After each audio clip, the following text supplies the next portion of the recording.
informed, enlightened, alive and amplified.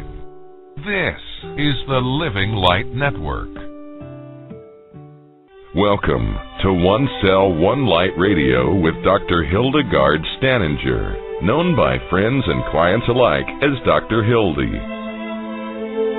All of us began as a single and unique cell, which then experienced an amazing cosmic cellular burst, the quickening and miracle creation of life itself. This burst of immeasurable energies is a new star being born and formed in the universe, a magnificent light of creation that makes you, and me, me. Our goal on every One Cell, One Light radio show is to help you gain more knowledge so you can keep your temple clean, healthy, and spinning its energy into manifested realities of the heart. It's always our wish that each show will help you experience blessings from heaven and beyond. And now, here's Dr. Hildy.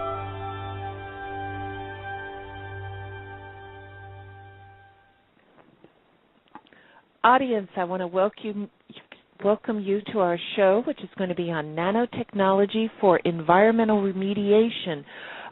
We have asked Dr. Zhong Wang to join us. He is finishing up his lectures with his classes at Georgia Institute of Technology, and will join us approximately a quarter into after the hour. And I have my other guest, Mr. Michael Edward, who is with our station and will be joining us in reference to what we're going to discuss in nanotechnology for environmental remediation. Yes, and I'm here. Thank you for allowing me to be a dual role today, Dr. Hildy. I appreciate it. I appreciate you coming on for the whole show because, audience, we're going to cover nanotechnology in basically 5 different groups and how it's used in environmental remediation. I keep wanting to say radiation, but it's remediation. In other words, how you clean it up. We're going to be looking at nanotechnology for energy, the environment, monitoring, etc., food safety, and electronics. But in particular, just before the show, Michael and I were discussing, I always love these simple little books as well as hard technical books. And if you ever get the book by Linda Williams and Dr. Wade Adams, there's a book called Nanotechnology Demystified, Self-Teaching Guide. It is part of Nanotechnology 101 when you're going through your degree in nanotechnology. And in particular, which I did not realize, that there's 3 data groups. It's called ICON, I-C-O-N, and it's the Nanomaterials Database. And it's the combining of nanotechnology, industry's resources, along with governments and academia, called ICON. And this network is run by the Department of Energy scientists, Rice University, and Oak Ridge National Laboratory to create a database that has information on the environment, health, and safety implementations of nanomaterials. And nanomaterials, just to review as we're waiting for Dr. Wang, can be composites, as in glues, particles, wires, sensors, as even being biosensors. When they say a biosensor, that means it integrates into a living system, whether it's a plant or an animal or a human. Help me out, Michael. Do you remember any more? The dyes, which are the quantum dots. Right. What other? Just like these are the building blocks, audience. Well, that article was really good in the sense that, for a layperson who isn't studying microbiology or nanotechnology or such, it laid out the simple steps of what's involved with nanotechnology for the rest of us who aren't doing a college course 101 in nanotechnology. Right, and a lot of this goes into their intellectual property, how to maintain the creation, And the life of the creation, not only in its intellectual property, example audience like its copyrights, its patents, etc., or method patents on how to make it, because some of these materials may not be, if they're in plants or that, may not be patentable, but they may be patentable as a method on how to make it. The thing is that the convergence within this whole field of nanotechnology has, I mean, it's phenomenal now, meaning, honestly, you really need, I think there's a very time, and I know our company is going to be involved in that, of creating sensors to identify what is real, what is not, and does it have any of the nanomaterials in it. Well, you're saying it's phenomenal, and you're a scientist, Dr. Hilde, and you've been looking into this, and you just came out, which you had on one of your recent shows about the nanotechnology brain chip, as you called it, that came out of this client of yours, and you say it's phenomenal. Imagine what we feel like, where we don't even know what nano means. Okay, you know, the average person, we don't know what is this nanotechnology. You know, the layperson, the average person out there is just now catching up with the term microbiology. Right, so, and the whole thing is, when even Dr. Ho, we've talked in the past about hazardous materials, even on your show, when you had us as a guest for the Barefoot Radiation Guide. The thing is that I'm going to say regular chemicals, traditional chemicals that are not smart. When you add the nanomaterials, it makes the chemical smart. It can do a function. It can make a certain shape. It can react differently or not react differently. Even when we had Dr. Wang on in his first show, which was on nanotechnology, nano building blocks, well, we learned that gold does not look yellow. It is red. Yes. You know, what I'm saying is its physical characteristics may not be the same due to, as he said, a nanomaterial is really 50 atoms. And in that, if you get larger, the difference between a nanowire versus a nanorod is its dimensional size at the diameter. Isn't, and I'm trying to do this by memory, so excuse me if I'm wrong, isn't nano, the term itself, nano, doesn't it mean 1/1000th of a meter? Right. Something like that? Right, which is, 9 zeros under zero. I mean, it's very small, but the difference is, it starts out small, but it is designed to aggregate, come together, to make something or to do a function. Just as we learned that with the term mesogen, which was a composite of various nanomaterials to make a tool or a device, as we found in the brain chip. What is unique is chemicals that normally are only oil soluble or different solvent soluble versus water soluble, when they're in the nano ranges, they can even be more water soluble. And these are called derivations. In other words, they change their characteristics, but they are similar in chemical compound structure. Meaning, we've seen with my work, and I know you've been editing it for IA, to come out as a manual or the revised criteria document of the modified food starch, which we know food starch, whether it's potatoes, yeast, whatever the starch is, cornstarch, any of this, it is mixed with waterborne polyurethane, which is styrene. Styrene makes plastic, styrofoam cups. At the same time, when you can usually it normally doesn't mix with water. It has to mix with another solvent or another polymer. But when you make it smaller, it makes it allowable to be, especially like if you add the carbon fluorines, which are the little round carbon buckyballs or any of these things, it allows it to mix with it. Well, that's a lot for a layperson to swallow, because we're on the average just trying to figure out, like I said earlier, biology. To the average person, that's a big thing to even try to conceptually understand. Now we're talking about nano things. Dr. Hildy, we do have Dr. Wang, who has finished his classes apparently, and he's on with us. So, Dr. Wang, are you there? Yes, I'm online. Oh, excellent, Dr. Wang. We were just speaking that you would be a little delayed because of the classes, and then also that our topic matter on this show is going to be nanotechnology for environmental remediation. And you were so gracious in sending us a very nice outline so that we can stay on course with a lot of topics that we want to bring out.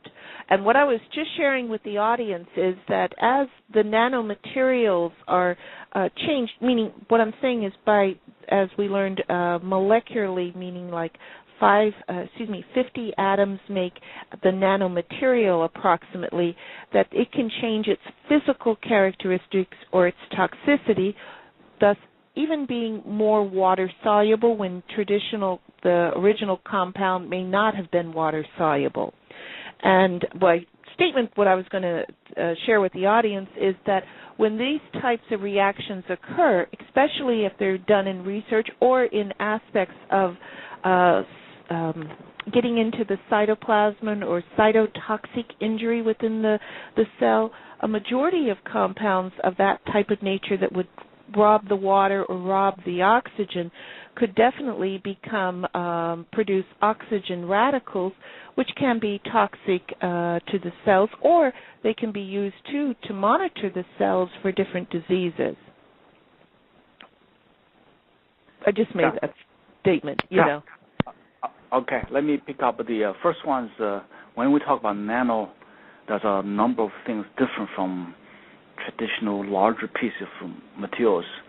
Nano offer a couple of different ones. First one, when we talk about nano, we talk about the size. They say, 5 nanometer, 50 nanometer. So when you talk about the size, that means a number of large percentage of the atoms are on the surfaces. That means the surface activity, the surface reactivity changes dramatically. And if you have a 5 nanometer particle, probably 20 to 25% of the atom on the surfaces. In such a case, the chemical behavior and solubility can be largely different because surface energy is different. Yes, so then it would be based on the surface energy or its tension of, just as we've seen how a mosquito or different, like a water flea or different aphids can land on a drop of water or on the water and just stay due to the surface tension on top of the water versus sinking into the water. We started this a few years ago. If you have a water spider, why they think this thing ski on the surface is so fast, right, compared to size. Mm-hmm. We started, what was the structure of the foot? We replicated the foot and started, and the surface of foot made of specific geometrical shape of structures in the micron scale to nanometer scale. And this curved surface, when touch surface of water, they create a local hydrophilic kind of surfaces, and so that expelled water from the body naturally support its weight, so it can slide very over a long distance. And if you make this into larger pieces, flat surfaces, that probably disappears. So this is an area we started a few years ago called bio-inspired structures. We can learn from this, so we can replicate for some of useful things for us to do, so we can use for new technology. And let me give you another example. You know the gecko we have? Yes. Gecko.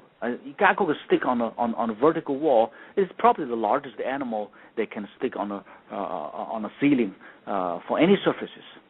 A few years ago, that scientists studied what's the magic about the food of this gecko?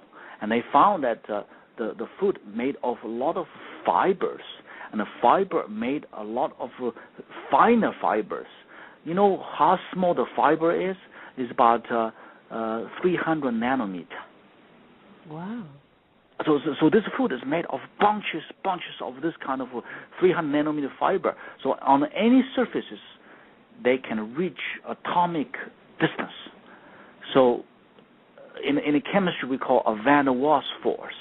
And the gecko food only needs 5% of this van der Waals force in order to hang itself on the ceiling. Well, after we studied that, the question said, can we replicate that?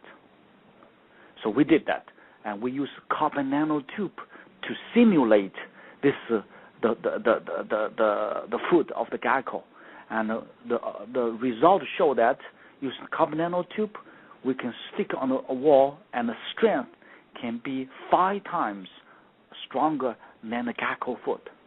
So we have the idea, we probably can build a glove that can truly, for the Superman, just like they showed in the movie Mission Impossible: Ghost Protocol. The main star, which was Tom Cruise, he was climbing the wall, the invention, But when the surface tension went, he almost fell, or across with him in Spider-Man. Yeah. So this is basically called bio-inspired nanotechnology. We learn from biology, then we replicate, and then make new things for us to for other applications. Besides this gecko food, we're looking for this phenomenon for application in space technology. Mm-hmm. Example, then when the astronaut go outside of the spaceship, and how can you lock yourself to the surface of the spaceship? So that's one proposal. The other one for nanoelectronics, because when you make the interconnect so fine, how are you going to do the welding, So therefore, we propose use this idea for the interconnect for microelectronics. Because with the type of welding, comparing it to like even just basic soldering, what you would do on jewelry, or putting a hinge together on a piece of metal, they would use less particle and less heat, wouldn't they? The size.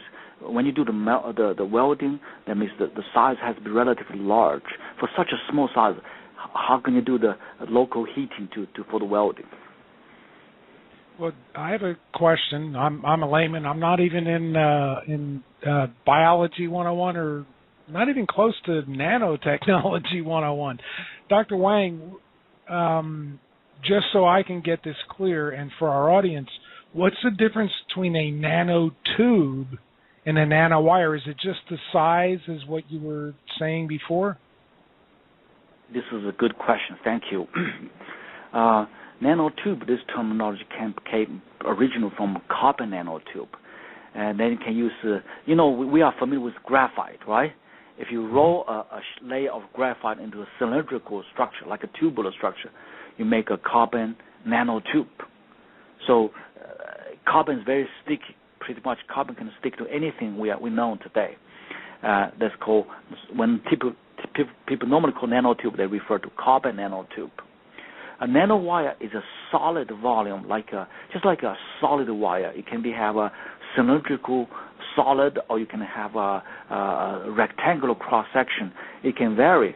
But the nanowire expands materials way beyond nanotube. Let me give you an example. They can make nanowires of silicon. You can make a nanowire of germanium. You can make a nanowire of zinc oxide. You can make a nanowire of gold. So it's go way beyond carbon. So this refers to two different geometrical shape, but the material system can be very different. Yeah, it's more solid, and as you said, also with certain wires, you can have an electrical transmission, as you brought out in our last show when you were our guest. in reference to piezoelectrical nanowires and materials.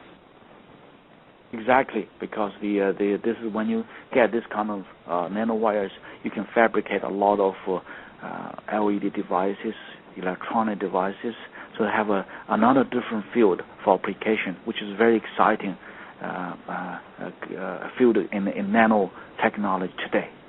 Right. Go ahead, Michael. Oh, yeah, Dr. Wang, I was reading up on some of the papers on your site with the university, and I believe that you had done some studies on using nanomaterials with algae and such as alternative fuel sources. And correct me if I'm wrong, so again, I'm trying to go by memory. Are nanowires ever involved with what I would call biology at cellular type level? Are nanowires used to stimulate or change biology in any way? And the reason I'm asking this, I'm just trying to get an idea of how nano applies in its small size to the biology or the biosphere of our air, our water, our, everything around us. So could you try to explain that a little bit? Do we have nanotechnology that is being used along with microbiology to do certain things? Absolutely. Let me give you a few examples with this one. First one, scientists have make they call microneedle, very large size microneedle. On the surface of microneedle, they can have drugs attached to it. And then when they use this needle pin into the surface of the skin, they can deliver the drug to specific depth of the skin. So this one already demonstrated. We have a professor at Georgia Tech, and he's an expert on this for the using nano microneedle for drug delivery. This is relatively large. It has many applications, I could see. Yeah, let me give you a few examples. The second example is that measure the crawling force of a cell. If you have a force, if you have a cell on the surface, this cell migrates, moves. The question is that how large the force the cell can generate. Can we measure it? So they use the nanowires, and when a cell, if you have an array of nanowires, when a cell crawling on the surface of this nanowires, they bend the shape of the nanowire. So you measure the shape of the nanowire, you know how much the force the cell can generate when crawling. So this is the second example. The third example is that they can start a cellular level communication. Means what? There's recent work done at Harvard University by Professor Lieber's group, and they can make a small nanowire transistor. And this transistor, they insert inside the cell, one cell. Inside the cell, you have the potassium and this kind of ions, so the local potential is different. I mean, the electric potential. Use this nanowire field effect transistor, they can exactly measure the inside the cell, what is the local electric potential. And they also can apply a local voltage to excite the cell. Wow. This is going to bring a lot of new technology to us in the near future. The reason because we can start a cell from outside of the cell, but when you have this, you can go inside the cell, probe the local chemistry, local physics inside the cell. That can really something very exciting. But I asked that question, and you really answered it perfectly according to some articles I've been reading. One of them was about how electrical transport with nanowires works with bacteria, and how even bacterial colonies, entire groups, can be connected by nanowires. Some of them that some scientists apparently are saying is a natural effect, and some that might not be a natural effect. But apparently biology can speak through nanowires. Would that be a correct statement? Yes, because naturally I think the first important area for nano to have application is in biology, because they can probe the local biology and provide unprecedented information we don't know before. So that means this can really, that's why there's a field called nano and bio. Nano-biotechnology or bio-nanotechnology, really one associated with the other. Well, something that kind of baffles me is I read an article on Science Daily that said they're using DNA to control nanoparticle assemblies. Now, I'm not too sure I understand what that means. Do you know anything about that, using actual DNA for controlling nanoparticle spheres or whatever? Yes, this is we first did some research 15 years ago related to this area we call the self-assembly. Let's say, okay, what's the difference between what we made and nature made? What we made is artificially no life. What I mean, you make particles, one particle really does not have a life. And what nature made is that they have a specific order design, like the DNA program, so these particles, our cells can be assembly, right? Like each human is a self-assembled biology, really such a perfect system. So years ago, chemists started thinking, okay, can we learn from biology to do self-assembly? That means, can we attach molecule on the surfaces of the particles, and this molecule serve as the interparticle linkage, also as serve as the guidance for where the particle should go. So then we can assemble one particle together, the other one form a bridged structure. So DNA is a natural choice, because DNA is such a perfect molecule. Also have the genetic code can build in that they can serve as a passivate on the surface of nanoparticle and linkage one particle with the other one. You form a self-assembled structure. So this is a way scientists learn how to use biology, what biology offers to us to manufacture new materials, new structures. And even, Dr. Wang, in coupling DNA, as you mentioned, the self-assembly of the microarray. Can you say it again? What I'm saying is the use of DNA in using also with nanotechnology is to allow certain proteins to fold, or using those proteins of different I'm going to say different species with their DNA, so it can fold like origami, different designs.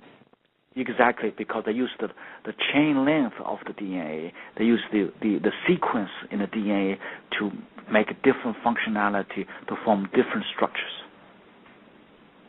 Whoa, I have a big question then.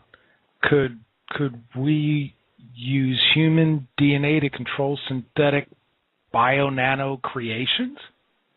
Could be, because if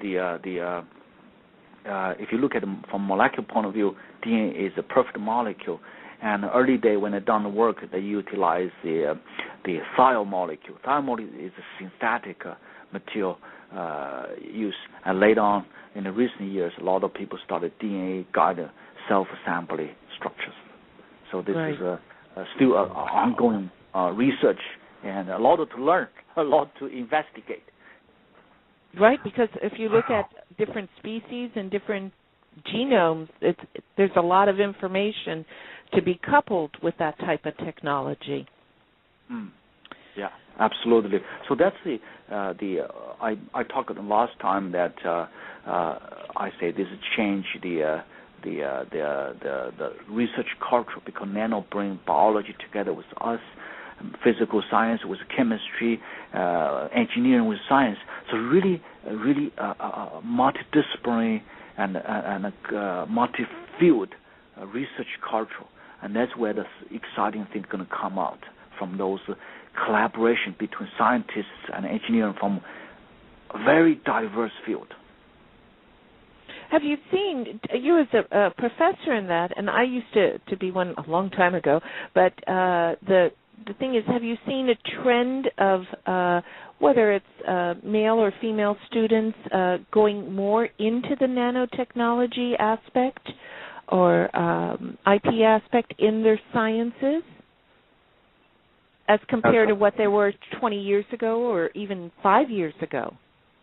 This is a tremendously trend of students. They are interested in new things. They are interested in new, exciting field.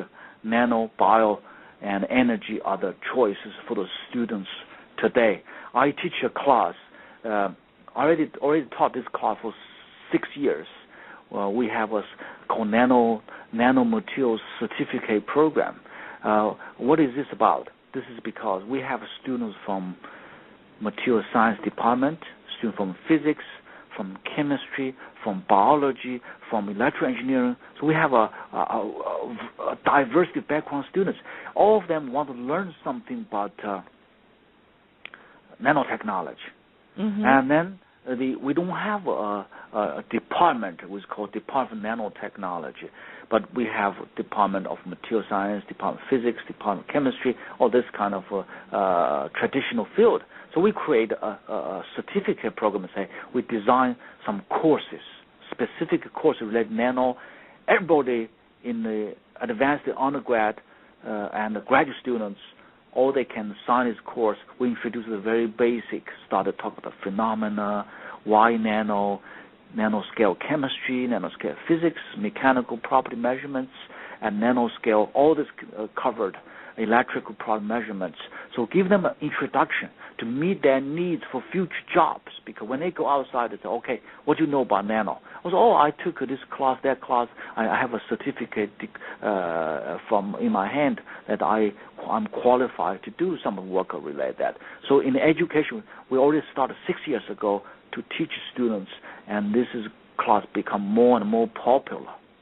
Right, because it would be an ideal crossover to get them up to date and to do that, even for professionals out there, because I know the people that cross my path, whether it's in the engineering, the sciences, or the medical field, a lot of them don't understand how it's being integrated into even their own line of work or their occupation. So it's very well needed out there. Yes, Would you say that, Mike? Education. Mm-hmm. Mm-hmm. Education is very well. Also, in reference to, before we leave any aspects of the energy aspect of nanotechnology, I know in your outline there is solar energy use, thermal electrical, battery generation, and I was intrigued by water splitting and photosynthesis and fuel efficiency and new catalysts. Can we approach it on the solar energy? What is new with nanotechnology and solar energy? There's a few topics I list on energy. I can say one sentence: nano has a huge impact to all these fields. Let me give you briefly, like solar. Solar is one of the major green energy we look into that for the future. Scientists have developed. If you go to any major society meeting, I can bet 1/3 of people study energy, and one of the core areas is utilize nanomaterial for high efficient solar cells, organic solar cells. So this is a very active research field, and scientists use quantum dots, using array of nanowires, because when you grow an array of nanowires, and when the light come in, light bounce back and forth. So the larger surface area offered by nanowires can improve the efficiency of the solar. So that's have a lot of application on that. Thermoelectric is also very active because the waste heat. How can we harvest waste heat? And can you invent new nanomaterials which have a better performance for thermoelectric? And I think there was a Department of Energy have research centers focused on thermoelectric materials, like they found bithynium. Bithynium nanowires has a very high efficiency of thermoelectric conversion. Battery, is a huge area. They replace traditional carbon-based by carbon nanotube, by graphene, by those kind of new materials for energy storage, so they can increase the density of energy storage by several orders of magnitude. And that's one they look at for high density energy storage. Also looking for supercapacitor. And there's a recent very active field is a capacitor, but have an electrochemical process involved in capacitor. They can fast storage and faster release of energy. You know, if you have a battery take a longer time to charge and also take a longer time to release the energy. The supercapacitor can charge within a couple minutes, charge it up, and they can release very fast. So if you need a high power, this supercapacitor can be really useful. So this is a very active research, use nanotube, nanowires, and nanoparticles for energy storage. I want to interrupt you. With the supercapacitor for energy storage, I know we're looking like at the generation of electricity and other types, but this could also be used in monitoring energy within your body, or possibly, like, say you had a broken back or something wrong with your spinal cord and you weren't getting that electrical current through the nerve bundles, there might be some type of integration of using this type of technology with, I'm going to call it a sensor, or any of those mesogens or any of those types of applications to reconnect or to allow the connection to flow. Could there be possibility that way? Absolutely. This is based on my research. We developed technology to convert two types of signal into electricity for implantable medical devices. The first one is the muscle stretching. We talked about last time, muscle stretching. Right. Like with the finger. You said you could generate 11 watts. Yeah. Then the other one is the biofuel cell. What is biofuel cell? Our blood have sugar, glucose. There's a biofuel cell can convert glucose in the body into electricity. And then this electricity can drive those small sensors they call biofuel cell. When they're like that, just using the example of the blood with the glucose, because I know they use like glucose 6-phosphatase and stuff, even in the nerves to stimulate reactions. If you had that type of nanomaterial, would your normal glucose go up, or would it be used more to regulate the glucose? I know we mentioned it as a battery, but I'm just looking at something because I know how funny the body acts, meaning it sees everything as food, It might be trying to utilize that. It is. The whole idea is make this device so small, so even you have this one, they consume body glucose rather than produce glucose in a body, so it can lower the blood sugar level slightly because the volume is so tiny.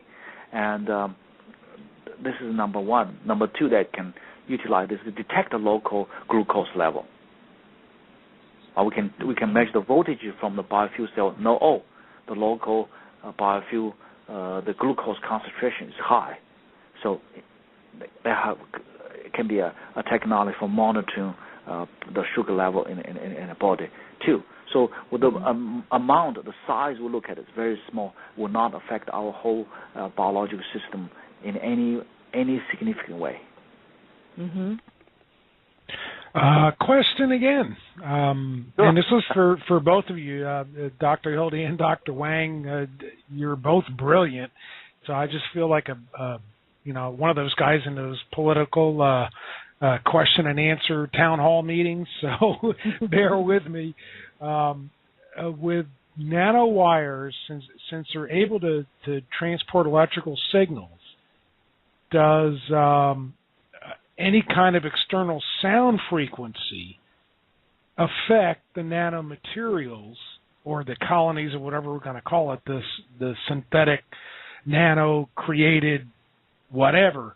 Could certain sound frequencies, because they are also electrical, affect those nanomaterials or clusters to be basically controlled in a certain way or to react a certain way to those signals? And my example that I'm thinking of is as basic as turning on or off or doing something else.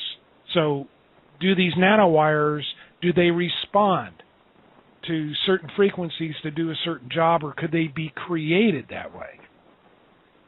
Absolutely, because the ultrasonic technique is one of the conventional techniques we utilize a lot for in nanomaterial research. For example, if you nanoparticles, nanowires, if you want to disperse well in a solution, use ultrasonic wave. And to excite a solution, then it disperse very well. And also this nanowire itself also responds to ultrasonic wave in a way that they can produce local pressure, local deformation.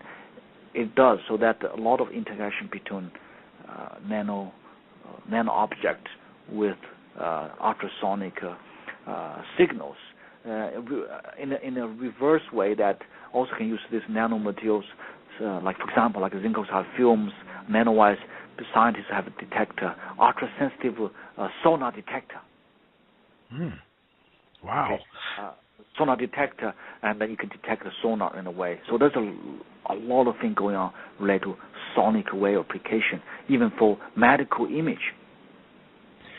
So if you have these nanomaterials, including nanowires, that are interacting with natural biological microorganisms, let's say, because these nanomaterials can receive, understand, or react to certain frequencies, would they necessarily affect the biological materials that they're interacting with?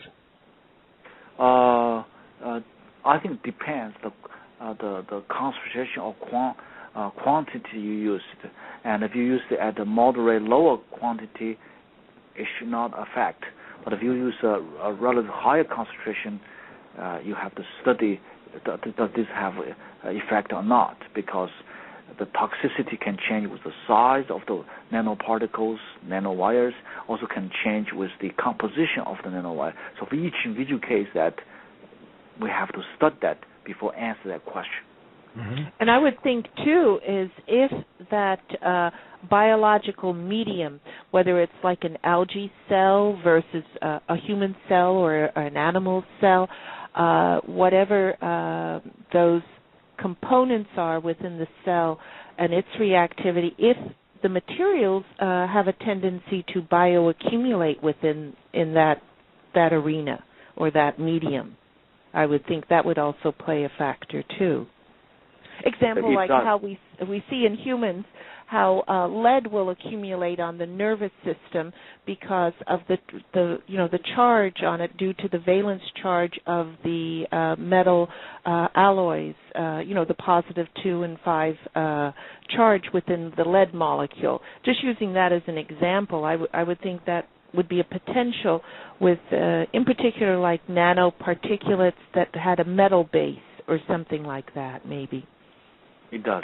Because their valence charge doesn't change. It just makes them more bendable and more flexible or more reactive. Wouldn't you say? Yes, I agree. In that case, that the valence states, particularly like these transition metals, they have several valence states, and then they can stay, but the number of atoms which have a changeable valence state on the surface can be changed as well. So in that case, that if we talk about biocompatibility, biotoxicity, that before you give a general answer, study each case carefully, and so that you can get a concrete conclusion based on scientific data. Right, like a nanotoxicity risk assessment. What is the risk factor that way? I had it's really not a question. It's more of a statement, because this was approached to me this week in my office. There's a lot of new colloidals that are being out on the market now, meaning for as supplements. And there was one in reference to, I'm just using this element's name, iridium.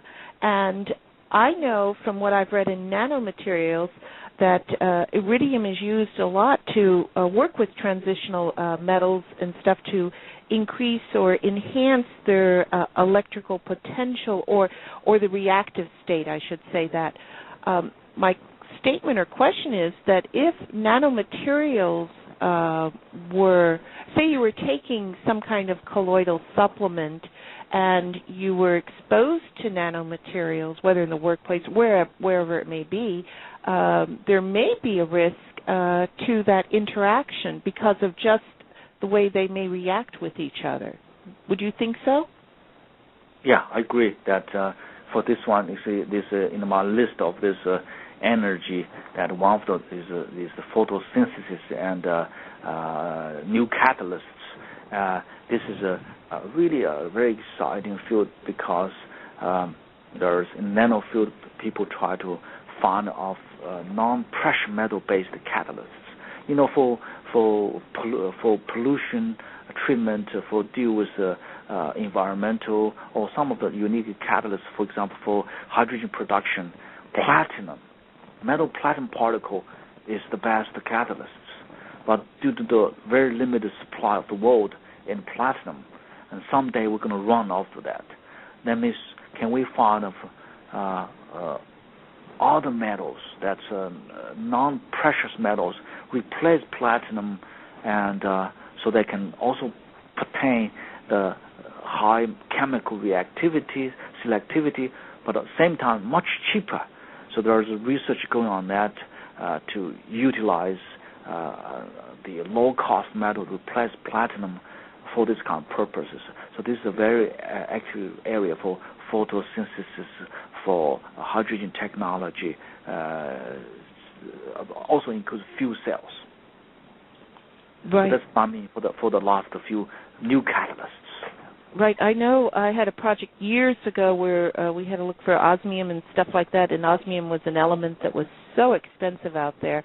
Even if you were able to make it nanotized and give the potential or, say, a nanomaterial, an ounce of nanomaterial may be equivalent to a pound of a certain element that is very expensive. It would be quite interesting even in, I'm going to call it in the alternative technology stock market trades and that, because it would save money and at the same time possibly be even more effective than the original element maybe. That's we hope to do that because there's a worldwide effort in energy. Part of that is for new catalysts, high efficient photosynthesis process, and this also includes the water splitting for produce hydrogen. And once you produce hydrogen, you can use the fuel cell developed today for energy for electricity generation. So this all is a huge area in nano. I can say half of the research. At least 1/3 of the research in the nano related to energy, and then the 1/3 related to biological application. And with energy, and Michael, you might have a better question or better scenario for this. Like if we had like oil spills or anything along that line, meaning where it's a viscous material, nanomaterials that would be used in the up of it, whatever that blend would be of those materials, they could also be used possibly to extract the oils or reclaim it too, instead of just storing it on a hazardous waste site. So you're saying more like toxicology, remediation, where we're using surfactants to separate so that it can be collected? Possibly. That might be an end result technology versus, I'm just looking at it, just spills in general, oil, whether it's a large spill or a little spill on a highway, meaning the use of nanomaterials instead of, example, like if there was an oil spill, an accident on a highway, the standard is they probably would use vermiculite, which is like kitty litter, to clean it up. unless there's a new nano-absorbent material or something that could be used. But if it was able to be recycled so that you could extract the oil versus have it just absorbed and then you'd have to store it in a landfill, there might be some, I'm going to say, green savings or green ecology in the sustainability. Let's take that a step further. Dr. Wang, besides absorbing or using surfactants to separate oil, let's say, from water or other toxins, for example, a tanker truck with chemicals has an accident on the highway, we have these toxic chemicals, and surfactants separate them, whether they're chemical surfactants or some combination perhaps with biological surfactants. Are there nanomaterials that can be used to do somewhat the same thing or even possibly to eliminate the toxins? There's some of the research on to separate the water and the oils. Let's say if you have a mixture of water and oil and doing the cleaning process, and there's a filter made of nanomaterials, and you just this filter, they have this dual property. That means it's filter, let the water pass through, but filter the oil on the surfaces, and then in such case you can separate that, and then you can recycle those kind of oil after filtering. There's really some research on that.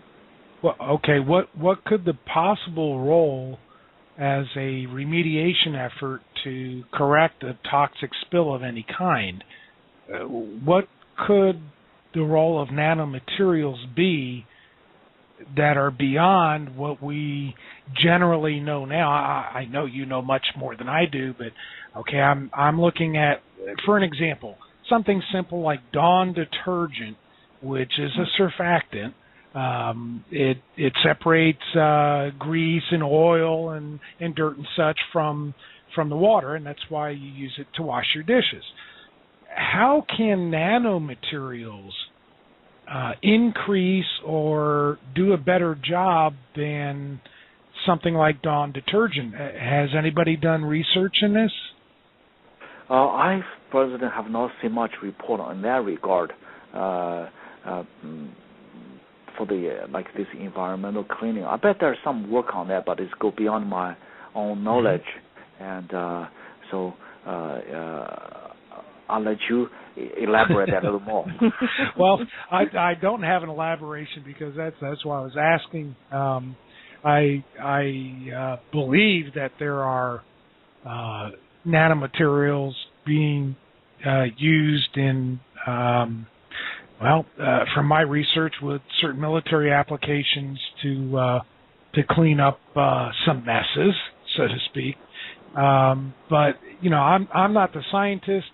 Both of you are, and that's why I'm asking these kind of questions, because most people can't get past learning about what biology does, let alone be able to try to understand nanotechnology. I mean, microorganisms are beyond the scope of what most people can comprehend. Nano is way past that, and even smaller, right? Well, it's relatively a new science. I mean, the average person is just now, even if they go to college or university and take a typical degree where you have your required science courses, biology is enough of a challenge right there. But to understand nanotechnology and how it's affected and how it can meld together with biology, this is just almost like science fiction to all of us. Now, to both of you distinguished scientists, you understand it. But to the rest of us, it's just like a bad movie or a good movie, depending on how it's being used. For general public, I think nano is a unit for a length. Okay, we have meters, centimeters, and micrometer, then nanometer. Below nanometer is called picometer, right? So nanometer is a length, unit of length. That means at that length range, if you make a particle or nanowire in that range, the property change dramatically. And so for general public, just know nano is a length scale. Okay. Right. That's true. In general, the mass population only thinks of it as length. And even in some circles, especially if the individuals were weak in mathematics, I've observed that they don't even understand that there's tenths and hundredths and thousandths beyond the decimal point. So they have a very hard time with nano. Beyond nano? Yeah, beyond nano. Or easy way to remember. Last time I quote that, the easy way to read, look at your hair width. Look at how wide your hair. Your hair width is 50,000 nanometer. So in other words, 1 nanometer is 50,000th of your hair width. Wow. Very, very, very small, right? Right. That means like I it's said, in the seventh decimal, right? Seventh decimal. It's hard enough for us normal people. Okay, I'm apparently, well, not apparently, I am the only non-scientific degreed person on this radio show. It's really hard for the rest of us to understand a cell at that dimension, let alone try to understand where we're talking about, a thousandth of a hair width beyond where perhaps thousands of them would make up the size of a cell. Yeah. So you can roughly say the size of the cell is about a tenth of the hair width, or maybe smaller. And then a nanometer is 10,000 times of a hair width.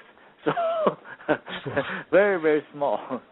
Right. Well, wouldn't you agree, too, Dr. Wang, that also, even though it starts out small, but if it was a material of the nano materials that were designed to aggregate or accumulate, example, what they've done in creating synthetic nerves and synthetic skin, so that it can integrate into the human body or whatever is being replaced with those synthetic versions of skin, especially in burn victims or injuries. It can grow bigger than nano if it's designed to aggregate into those like biosystems. I agree with you completely, because even it is small, but it's the basic unit that make a lot of larger things. Okay, because each unit is small, but you have a huge amount of, they aggregate together in an organized manner. They can make a biological organism.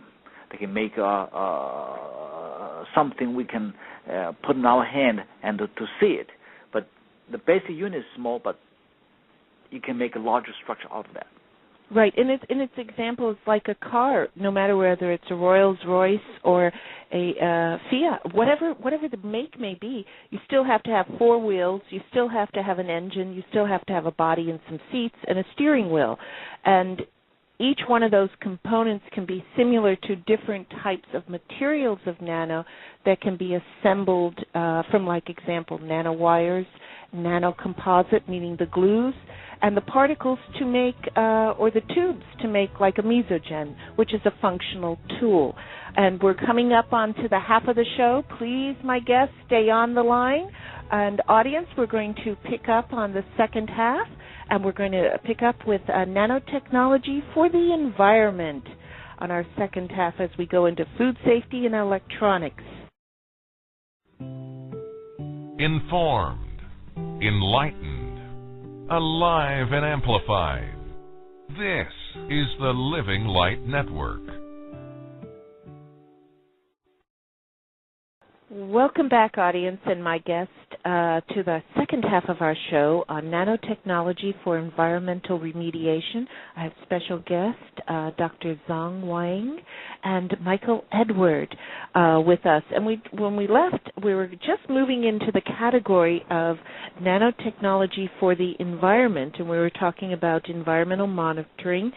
And before we leave that topic, Dr. Wang, environmental monitoring not only is what we've seen in spills or containments in hazardous waste materials applications or within the workplace, but this could be also environmental monitoring is in, I'm going to say the environment, the forest, the trees, the life of the forest, if they had a blight of some virus or some disease or some insect, versus also the oceans and monitoring our oceans and also our freshwater streams of pollution.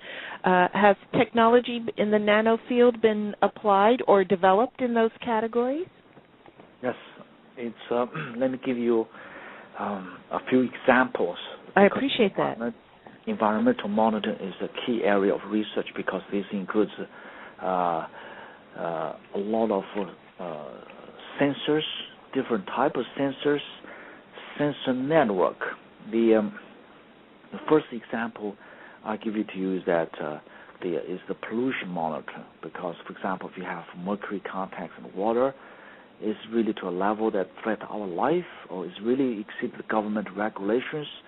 But the water distribution is so large, you cannot say, okay, I scoop of water and test it and it meets our standard. It's different depth of water. So this is really a huge task, and there's a research, even could our research involved develop so-called a sensor network, use nanomaterial, make an extremely sensitive unit, and use our nano generator to power it, so we can monitor the local contaminants from heavy elements. So this is one of the example is being developed. The second example I'm going to give you is that, for example, involve the natural disaster warning. Means how come there's a field being studied.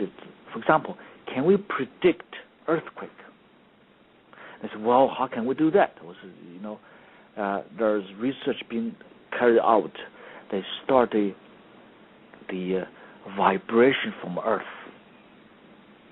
When this lava, any earthquake eruption come from the core of the Earth, and the local vibration of the field changes.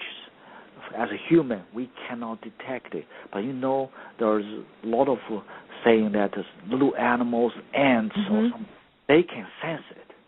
Right, they have either hypersensitive hearing or the vibration. Their sensors are very sensitive to it. Yes. So the question for us is, those little tiny insects, they can sense it. Why not us? Can we develop a sensor network, study this kind of some special signal from the Earth systematically, not over a small area, over a reasonably large area, so we can have data points from many, many different areas. Then we can analyze that as a function of time changes, so we can predict all of a sudden some systematic change inside the core of the Earth. Then we have to watch out, right? So there's a studies kind of earthquake prediction. Yes, Dr. Wang, how do these nanomaterials then communicate to let us know about these things in their function as a sensor? Do they, or were they created to send out a frequency, or, I'm trying to understand, how can nanomaterials be sensors? If you could simplify that answer, I'd appreciate it. If you have a sensor unit, for example, in your home, if you have a smoke detector, you have to have a sensor unit, you have a power source, you have a warning system, right? Alarms. So all that is called a sensor system. And what nanomaterial does is build that sensor, because nanomaterial can really increase the sensitivity of chemical, mechanical, vibration sensors, the sensitivity 100,000 times. So like an amplifier. I guess it amplifies it. Yeah, if you have small changes, we know it. There are some changes, and so that's why nanomaterials become very useful for this kind of application. Wow. Now, would they send a signal from what you've experienced or had to review or anything? Because I know you sit on a lot of technical journal boards to review technical documents. Like I sit on spectroscopy. The thing is, have you seen? Do they use more of a digital transmission, or as Michael said, certain frequencies? Do they send out like what we see in biometrics? You might have registered to a physician a certain frequency number or range that they could send the signal to monitor the patient taking their medicine or the material, the device that might be in them for their body. There are several parts. So nanomaterial can serve as a sensor part. Then you need a data transmitter. Data transmitter can be the conventional small fabricated antenna. So they can send a specific signal out, and then you can wireless detect, use a central receiver. So this receiver can receive thousands of sensors around this area and bring that signal to the internet. So you have a central internet. Then you can collect all the data. Then you can do the mathematical analysis. That assumes we have such an antenna, but also assume we have a power source. So like my group is used to the vibration or line wind to convert electricity, so we can drive those antenna and drive the sensor and send the signal to a central station so you can do the analysis. So those are the field being developed right now. Right, because I know it's made tremendous advancements in the last few years. At the same time, because of those advancements, the integration, as you said, even with the nano radio or the nano wire that can send and receive information, when you can integrate all that technology, you can get a lot of data and a lot of results for what the intent is of its design. I wrote a book last year. It's called Nano Generator for Self-Power System and Sensors, and it's particularly on this topic. Question again. I'll be ordering it after the show. No, I'm baffled. This is like a lot better than going to a lecture at a university. Okay, here's a question I just had pop into my mind. I've done as much studying as a lay person about bioremediation in the past 2 years because I live on the Gulf and I wanted to know about whether bioremediation could work. And since this show is talking about remediation efforts, bioremediation is both natural with bacteria as well as synthetic DNA or RNA altered bacteria that could possibly even and have been proven to alter natural bacteria to remediate, for example, because I'm living on the Gulf, oil within the past couple of years. So my question is, could nano remediation exist to the point that where somehow nanomaterials such as a mesogen, Dr. Hilde, I helped you with editing your paper on that brain chip with the mesogens, which in my terminology, which you agreed are simply nanoviruses. So my question for both of you, is there such a thing as nanomaterial remediation to where it amplifies biological, whether it be natural or synthetic, it doesn't matter in my book, could it amplify or create a more powerful type of remediation for any kind of toxin? You know, this is a real hypothetical thing, and I don't even know if either one of you understand what I'm trying to get at, but could nanomaterials be used to super enhance what is already known to be bioremediation? Could nanomaterials amplify that to the point that it would work better? I know that's a loaded question, and I'm sorry, there's a lot in there. But I want to know if there, I guess basically, is there any connection that micro nano things, and we've talked about how DNA can be involved and how frequencies can be involved and nanowires and all this. I guess my bottom line question is, can that be combined with what is typically known as bioremediation to make it like a super bioremediation? Could it enhance it to the point and amplify the typical biological remediation by supercharging natural and perhaps even synthetic microbiology to eat up toxins faster than they normally could? Either one of you. It's a loaded question.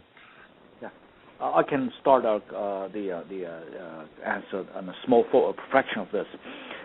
Anything we do today is integration system. That means we have micro, nano, even smaller scales, because it's called multi-length scale. Anything we can directly deal with as a normal person has to be large enough for us to see, to handle.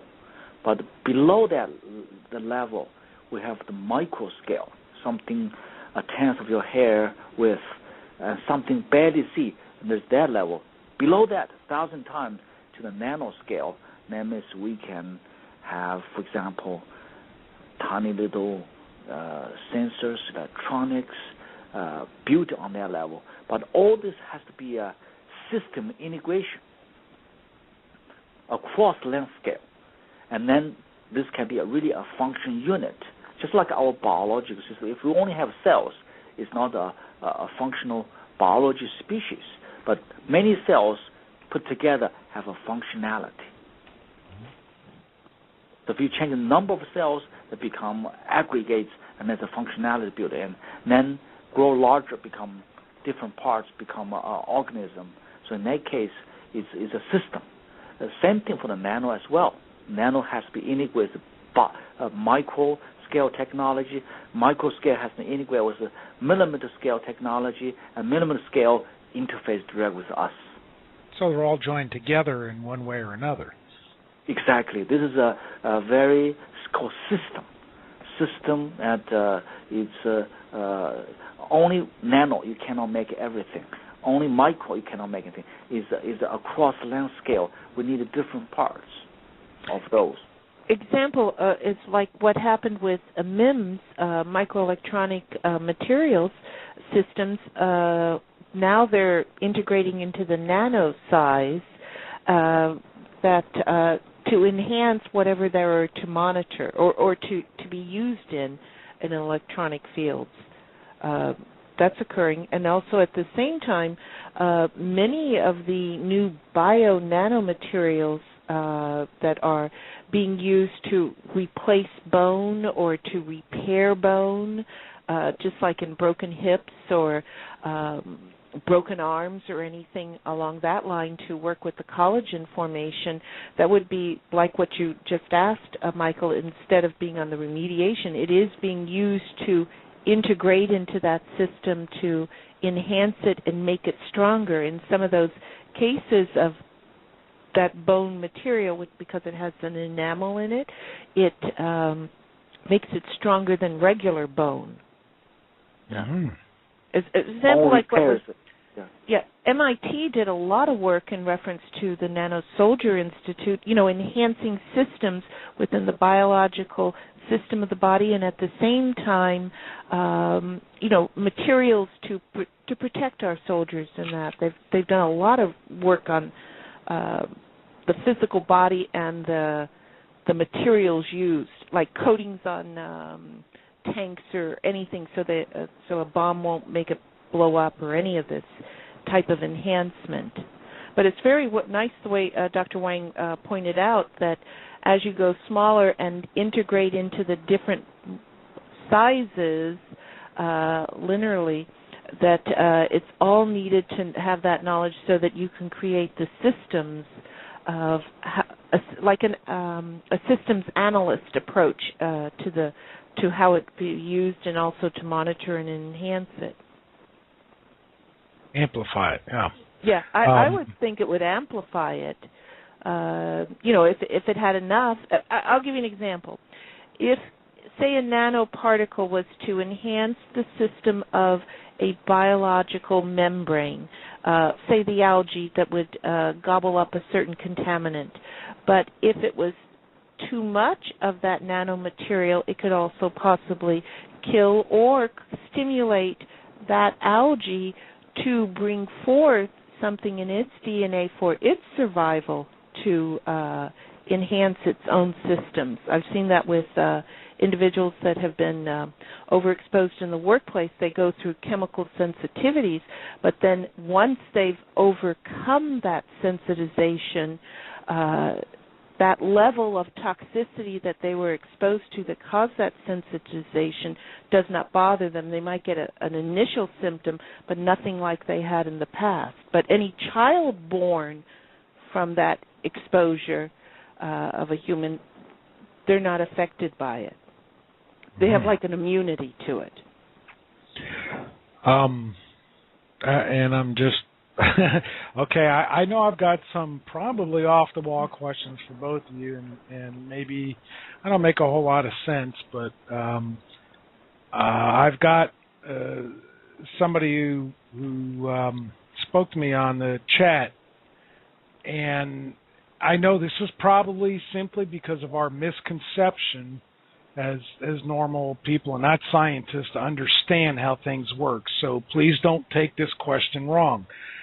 The question is, can synthetically created nanomaterials reproduce themselves or self-replicate? And the reason I'm asking that is because we have, within the past couple of years, Craig Venter, who broke the human genome and broke it down, and then came out about a year and a half ago, almost 2 years ago, in May of 2010, and said we have now created a synthetic cell.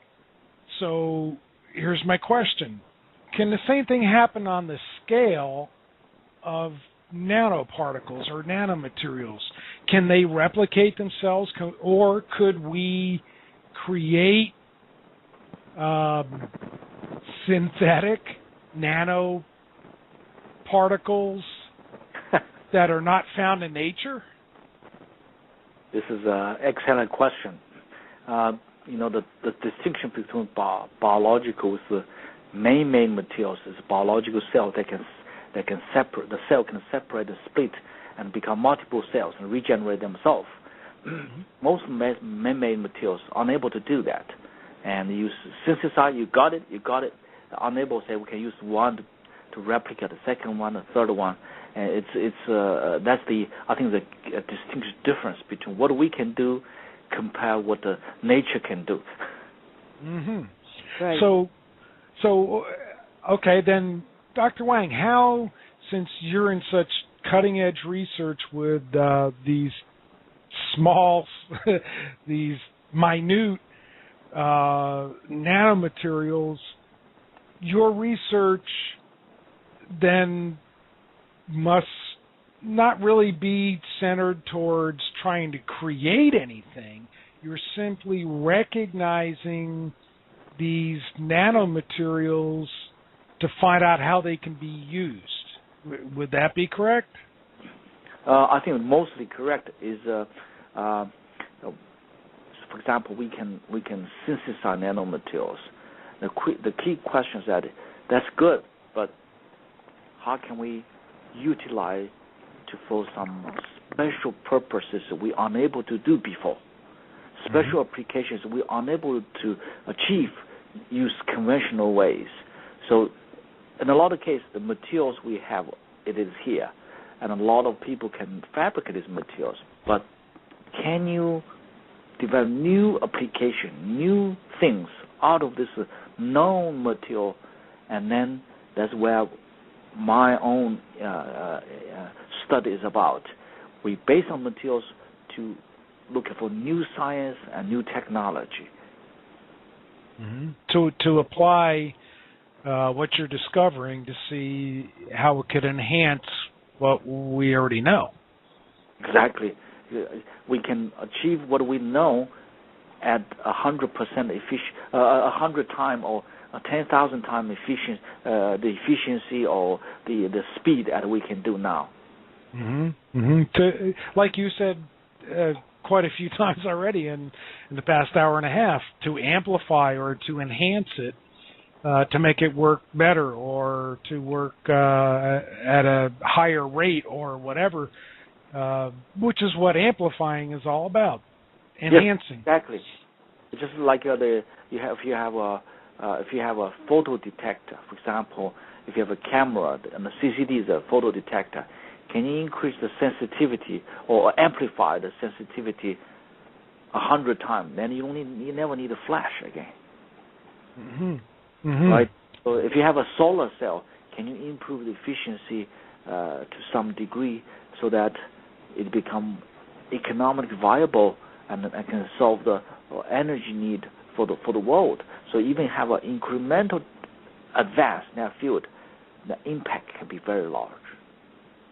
You know, Dr. Wang, what I've read on your research papers that you have on your site with the university and such, it's fantastic, and you're obviously a very moral scientist to where you want to help discover and already have discovered ways to enhance for the good. But I do want to mention that there are those who don't do what you do, where perhaps money is involved or whatever. They're not going to have the same morals or the same heart as what you're doing. And they can take even the same technology that you are discovering and seeing how it can practically be used, and they're using that for the wrong purposes. And this is something that is, I guess, the constant turmoil in life is new discoveries have two sides. They can be used as you are trying to see where they can be used to enhance and make the world better, and there are those who will do just the opposite of what you're doing. Yeah, and that's where it's scary, even with you finding things for the right use, that others will take that and use it for the wrong thing. Through science. That's a statement. I'm not actually asking for a comment. It's just a statement. And I do appreciate what you are doing and your morals and your desire to enhance life by digging into nanomaterials and seeing how they can be used the right way. And my statement is there are those who are possibly taking what you have done and trying to use it the wrong way. My philosophy is that I want to study the exciting science, new application.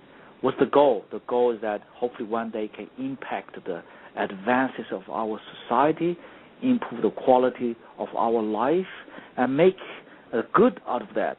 And that's why I feel that my work each and every day is a different day, and each and every day is find something new. So never tired of it. So every day is exciting. And that's my fun part of my work. You're both on the road to discovery.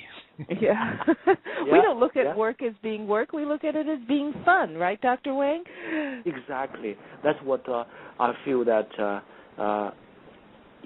every day we make something new. Either we meet problems or difficulties. Let's try to overcome the difficulty and move towards the positive. And hopefully the thing we made a few years later or 10, 20 years later largely impact human life, and some most conventional general citizens utilize that. That's, I feel, the most fulfilled feeling I have every day. And how do I utilize to excite my students? Say, okay, what you do could make history. 50 years later, nobody probably remember you, but the thing you did, they remembered. Yes.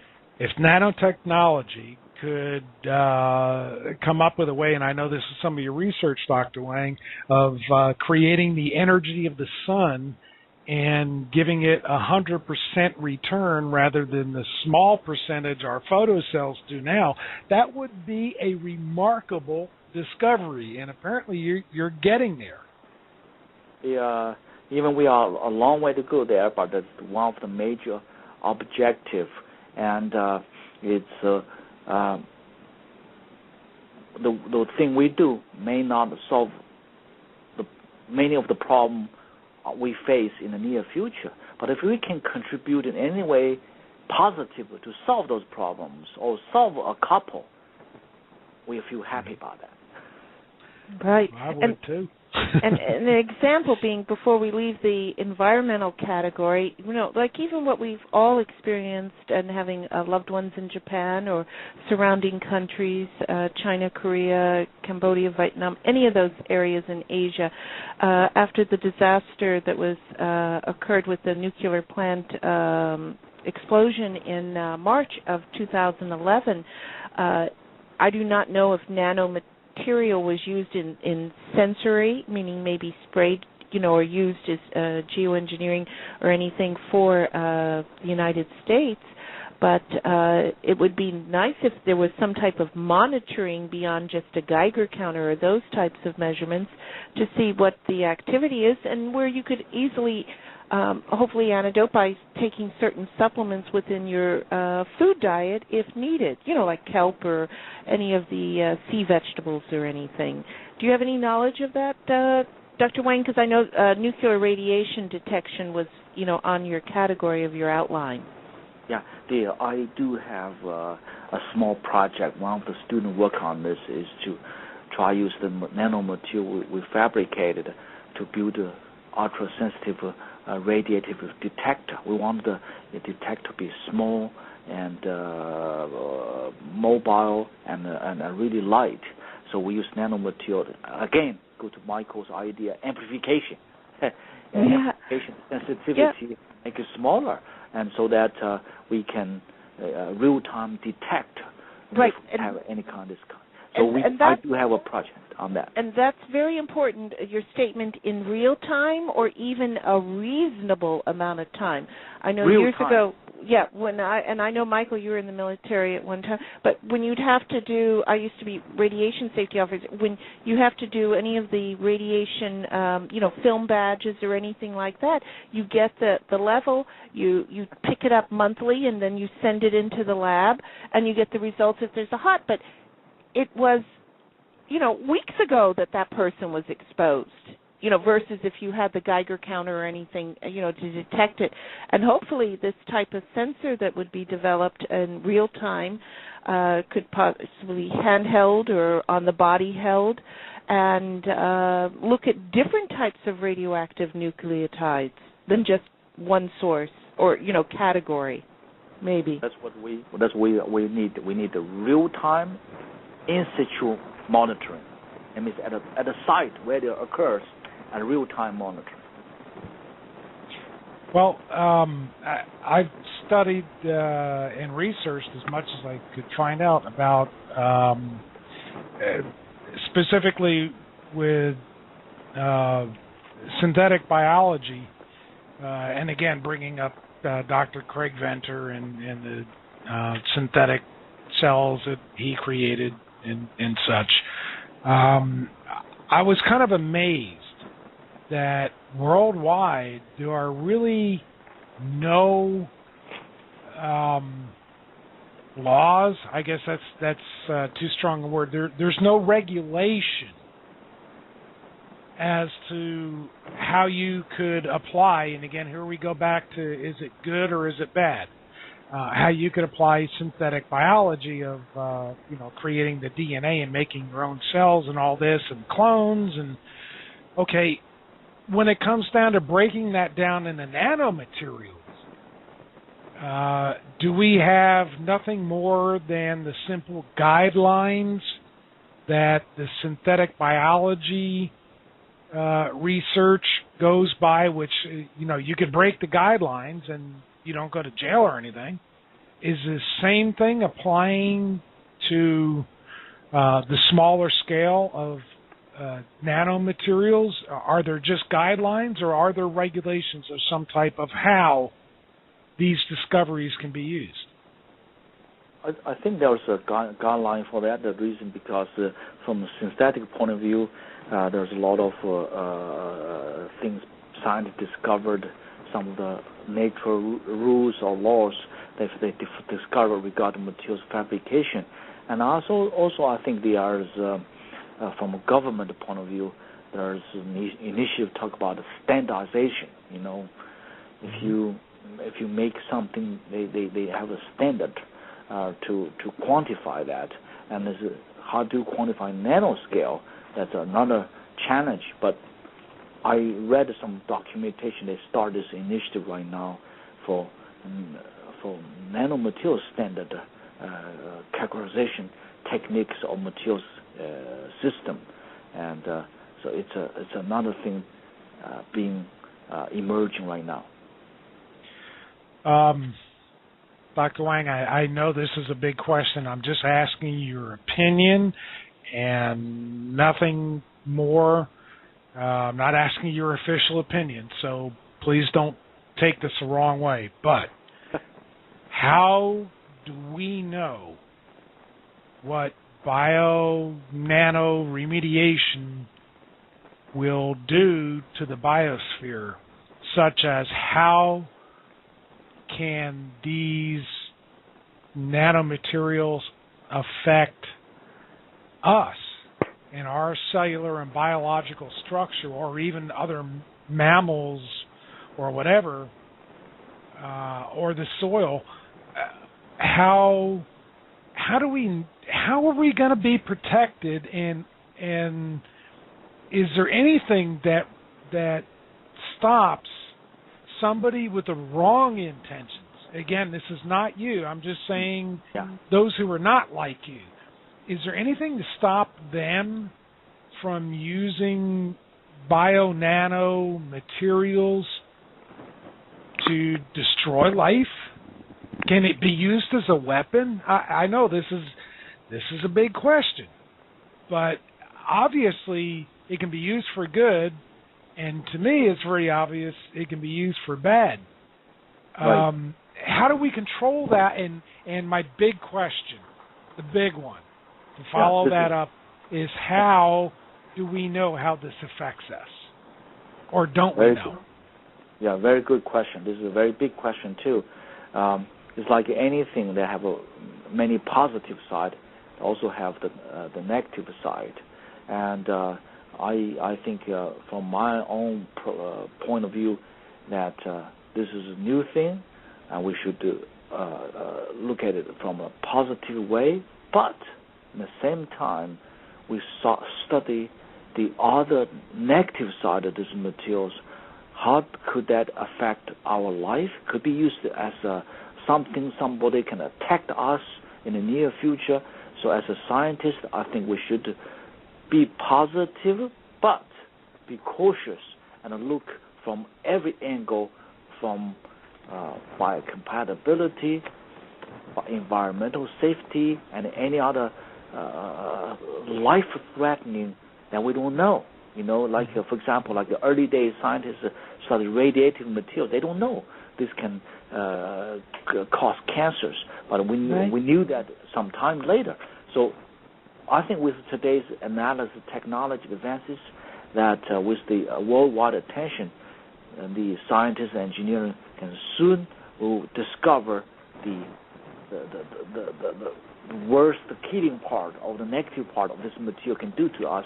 So I think we should move positive towards, look at this one, find new application, but at the same time, what's the side effect? What's the negative effect we can risk ourselves in the near future? Are either you, Dr. Wang, or you, Dr. Hildegarde, are either one of you aware of any kind of formal testing that's being done to see what kind of effects might we have? And I guess I'm specifically asking this about us as human life, people. Are there any kind of studies that either one of you know about that are being done as to how nanomaterials or nanobiomaterials can negatively affect our existence? And again, Dr. Wang, please, I'm not trying to say that you're part of an evil conspiracy because you happen to be a scientist that's dealing with nano. What I'm saying is, so many things in science, in at least the past 50 years, there has been at least an effort to see, this is a wonderful discovery. Let's see how this affects us. And then, of course, we're using DDT as a pesticide, and it comes out that it's really affecting us badly and it's killing us. X-rays, the same thing. Oh, what a marvel. And then all of a sudden, X-rays, too many of them are going to kill you. Are we having any kind of testing by anybody, whether it's a government or private groups or universities or whatever, to see how bio-nano remediation especially could affect people? Yes, there's a field from today they call nanotoxicity, and as to my knowledge, they already be around at least 6-7 years, maybe even longer. And they study how does nanomaterial affect our biological system. For example, how does carbon nanotube affect the function of our lung? How does it affect the circulation system, our biological structure here? So there's a field being studied fairly actively. So as soon as the nano was attract worldwide attention, there's also other studies being carried out simultaneously. So the answer is yes. Okay. Have there been any, for example, any formal precautionary statements from any of these groups that you know of? Yeah, I know one of I read a few years ago. There was one of the U.S. regulation regarding carbon nanotube, and they have a government regulation that say if you use this material for some other purposes, and here is the limitation. I did see that documentation. They put in a general the guideline for people to use that material. So it is. I bet there's a lot more being proposed or developed right now. So it is that the government and the public pay attention to that. Right, and I'd like to add to the response to that question that in 2005, just as like Dr. Wang explained, that there is a mutual interest in the toxicity of nano. The Canadian government put in $5.5 million in research collaborative to look at the biotechnology and nanotechnology toxicity, and also the first international symposium on nanotoxicology was done in Miami, Florida in 2006. And that gave birth to, which we have linked to this show, the nanotoxicology that was a NIOSH criteria document during that time, and also the new study that was done by the University of California at San Francisco, which specifically looked at human eggs, embryos, etc., and their exposure to nano materials. That is linked to our site too, which goes into specific situations. And basically with that, it was showing with the embryos that early exposure caused, just as many of the early documents showed, that it would create free radicals of oxygen and also cut off oxygen supply, in that case, to the developing embryo. So basically cause something like cancer. If you're going to cut off the oxygen and mutate. What it is it's starvation. When a human embryo is being developed, it's very crucial in that development the first 10 weeks.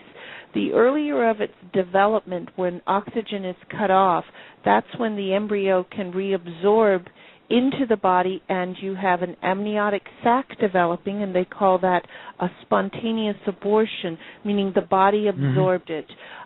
Humans do this absorption, frogs do this absorption, and it's still emotional for the mother, but at the same time it's the result of oxygen not coming to that embryo, and it's nature's way of dissolving that embryo. And wait a minute, you're saying that certain nanotechnology has had that result? The result of from nanoparticles, as I stated earlier in the show, where they were looking and testing with with buckyballs, which was the fluorines, FULLERENES, where they showed that the production of oxygen-free radicals in the cell membrane was the result of the fluorine toxicity. And that's it's on page 248 of Nanotechnology Demystified, a self-teaching guide by Linda Williams and Dr. Wade Adams. And that book was done in, just to give us some timeline, that book was done in 2007. So there was the early studies of that, but there has never been, and they're trying to get this geared up to have a formal review, like manufacturers of these types of materials. They would have a material safety data sheet, and it would list whatever the toxicities were. None of those type of studies have occurred, to my knowledge. They're in the process of possibly doing that. That's another aspect versus a global look at what the toxicity is. And also Dr. Gotti in the University of Genoa and the University of Rome, Dr. Lucia, they did a lot of work in Italy during 2006-2007 showing the first toxicities occurred in the lung with exposure to nanoparticulate. And also, Dr. Wang, there was a study in either Hong Kong or China in reference to several women that used I'm going to call it a nano coating, that they had a higher respiratory reaction. That was done in 2007 or 2006, type of press release type thing. Well, so bottom line is we really don't have, in the same way that we don't have a regulation with what Craig Venter and others have been doing for a decade with playing around with Mother Nature, the biology, at a smaller scale when it comes to nanoscale, we don't have regulations either. So it's kind of a hit or a miss. See if it harms you, see if it doesn't type of deal, just like with the microbiology, the synthetic microbiology within the past couple decades. So that I wouldn't be wrong in saying that, would I? Because apparently there are no regulations. There's only guidelines, and nothing stops anyone who is a scientist or a company from using either cellular or nano materials, synthetic or natural, or a combination of both, from harming anybody. It could be used as a weapon, and they could legally get away with it because there are no regulations. There are only scientific guidelines. And for people like you, Dr. Hildy, and you, Dr. Wang, you adhere to the guidelines as moral ethics. But for others, I don't think that exists. They're going to take some time to develop those ones. I think right. the field become mature, and then I think there will be guideline regulations. Yeah, there'll be guidelines in that, but it's where it's at the beginning of even the awareness of a potential hazard versus even a hazard.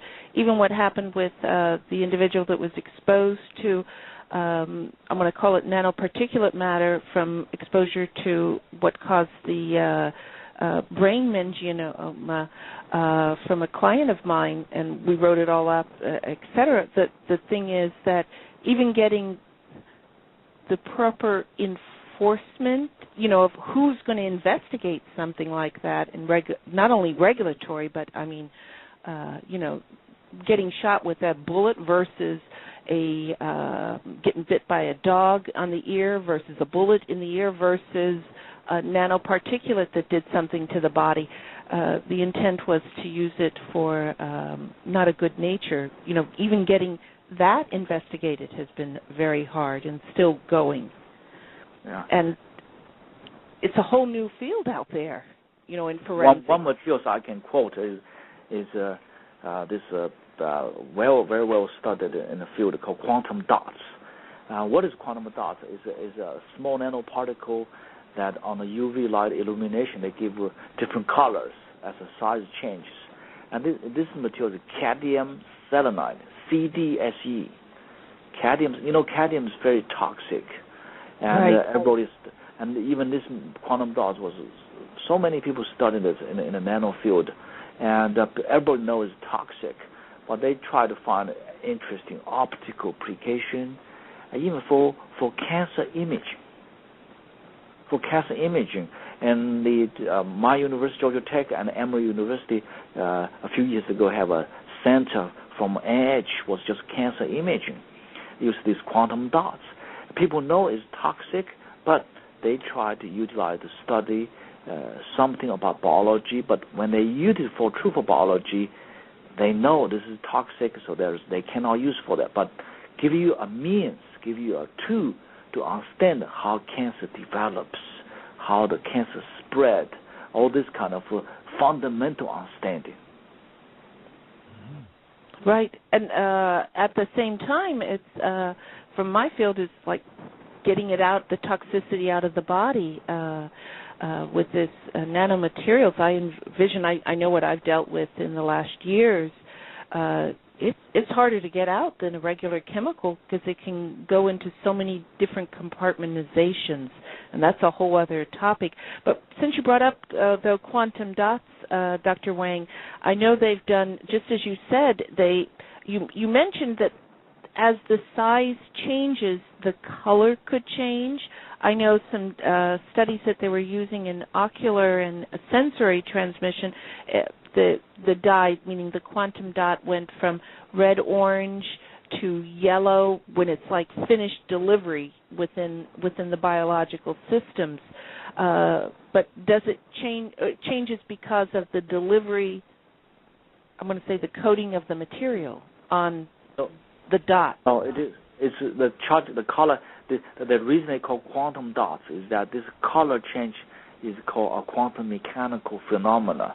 And as the size change from larger to small, even by 0.1 nanometer, 0.1 nanometer, and then you say, what do you mean by 0.1 nanometer? That means this particle is smaller than the other particle by one layer of atoms.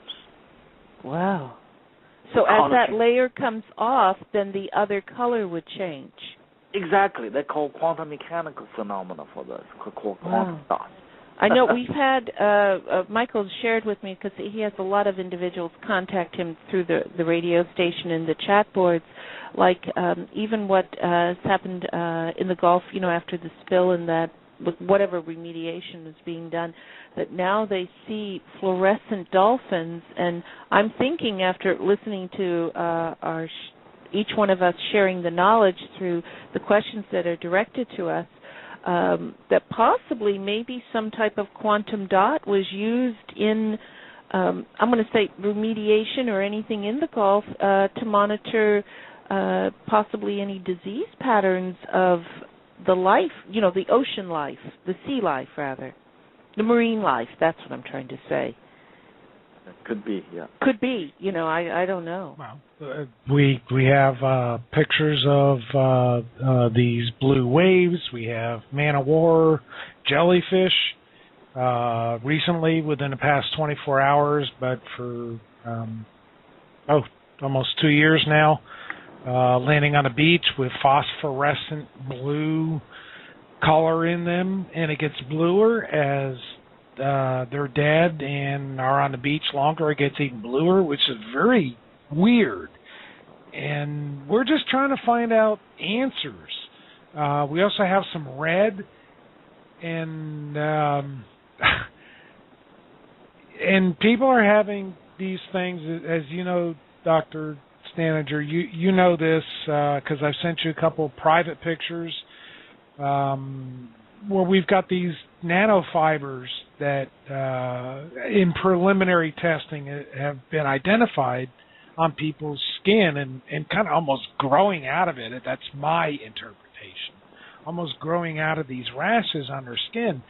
So, for both you, Dr. Wang, and Dr. Staninger, we're all very concerned that there's a possibility that nanobio has been used somehow in remediation with this oil problem with the Gulf. And by the way, as of yesterday, I have some pictures of not just tar balls, but actual slabs of tar on the beach along with these blue jellyfish and other things. It's getting scary from our point of view. And I'm not asking either one of you to endorse and say, oh, it must be so-and-so, it must be so-and-so. But all I would like to know from either one of you is theoretically, I'm not asking for anything but theory as a scientist, how could nanomaterials or any kind of nano, bio, synthetic, natural, whatever, how could that be used for bioremediation within the Gulf of Mexico and possibly show these signs that at one point we found out were coming up in ultraviolet light only as blue, white, or red, and then now we're seeing this in daylight in the past month. Is there any connection there? Can either one of you theoretically, with your science background, give us an idea of how these odd phenomenons of this phosphorescent blue water, man-o-war jellyfish all of a sudden showing up blue when they die on a beach? Have you guys possibly, either one of you, got any idea as to what could cause this? And by the way, we do have the dolphins still dying. I have a picture from yesterday of a newly dead dolphin in Mississippi, the day before of one on Grand Isle, Louisiana. The fish, the shrimp, those industries are destroyed. They don't exist anymore. And the ones that they do catch don't. For example, I have pictures of shrimp that don't have eyes. So, okay, and fish that have ulcers on them. So obviously, something is going on that is beyond oil. And I'm not asking either one of you to say that it's this or it's that. I'm asking, is there a possibility that the microorganisms or the biology of the Gulf of Mexico could have, total theory, could have been changed through synthetic biology or possibly nanobiology to create these problems? And this is total theory. I'm not asking you to say it did or didn't happen. I'm just asking scientifically, what could cause these symptoms I just described? Could nanotechnology be a part of the remediation to try to destroy the oil? Well, if that technology was used to remediate so that it could break up the oil molecules and help enhance that so that it would not be toxic to the Gulf, my answer would be yes, possibly. In response to the question or statement in reference to, I think I heard you right, Michael, on this, is that shrimp being born with no eyes? Yes. Years ago, I was involved in the studies of benamyl and benylate, and in particular, that is a butyl isocyanate compound. It breaks down into that compound, and the benamyl, which is a carbamate. If it was in humans, that was in the 4th week of the developing embryo, it would interfere with an enzyme called AMOG, and AMOG is what makes the eye cells stick together to make the eyeball. So if some compound or something was used as a carbamethymyl or benamyl, those types of compounds, then yes, that type of compound can do it, whether it would be a nano or whether it would be of that type of nature. Keep in mind that the biological system of a shrimp versus a human being is different. Just let me make the statement. This is really very close to me because I live on the Gulf. I haven't been able to go out my sailboat since July of 2010 after I got bad effects from being out in the Gulf. Yes, it's close to home. It has affected not only me, it has affected my family. It has affected, I'm the caretaker and I run an animal rescue and sanctuary, and it has affected my animals terribly of whatever is in the air, so to speak. And you know what? My only goal is I want to get some answers. And in picking the minds of brilliant scientists, I'm not asking for a conclusion. I just want to know possibilities. What can possibly be causing the types of rashes and these terrible things on people that nobody can explain?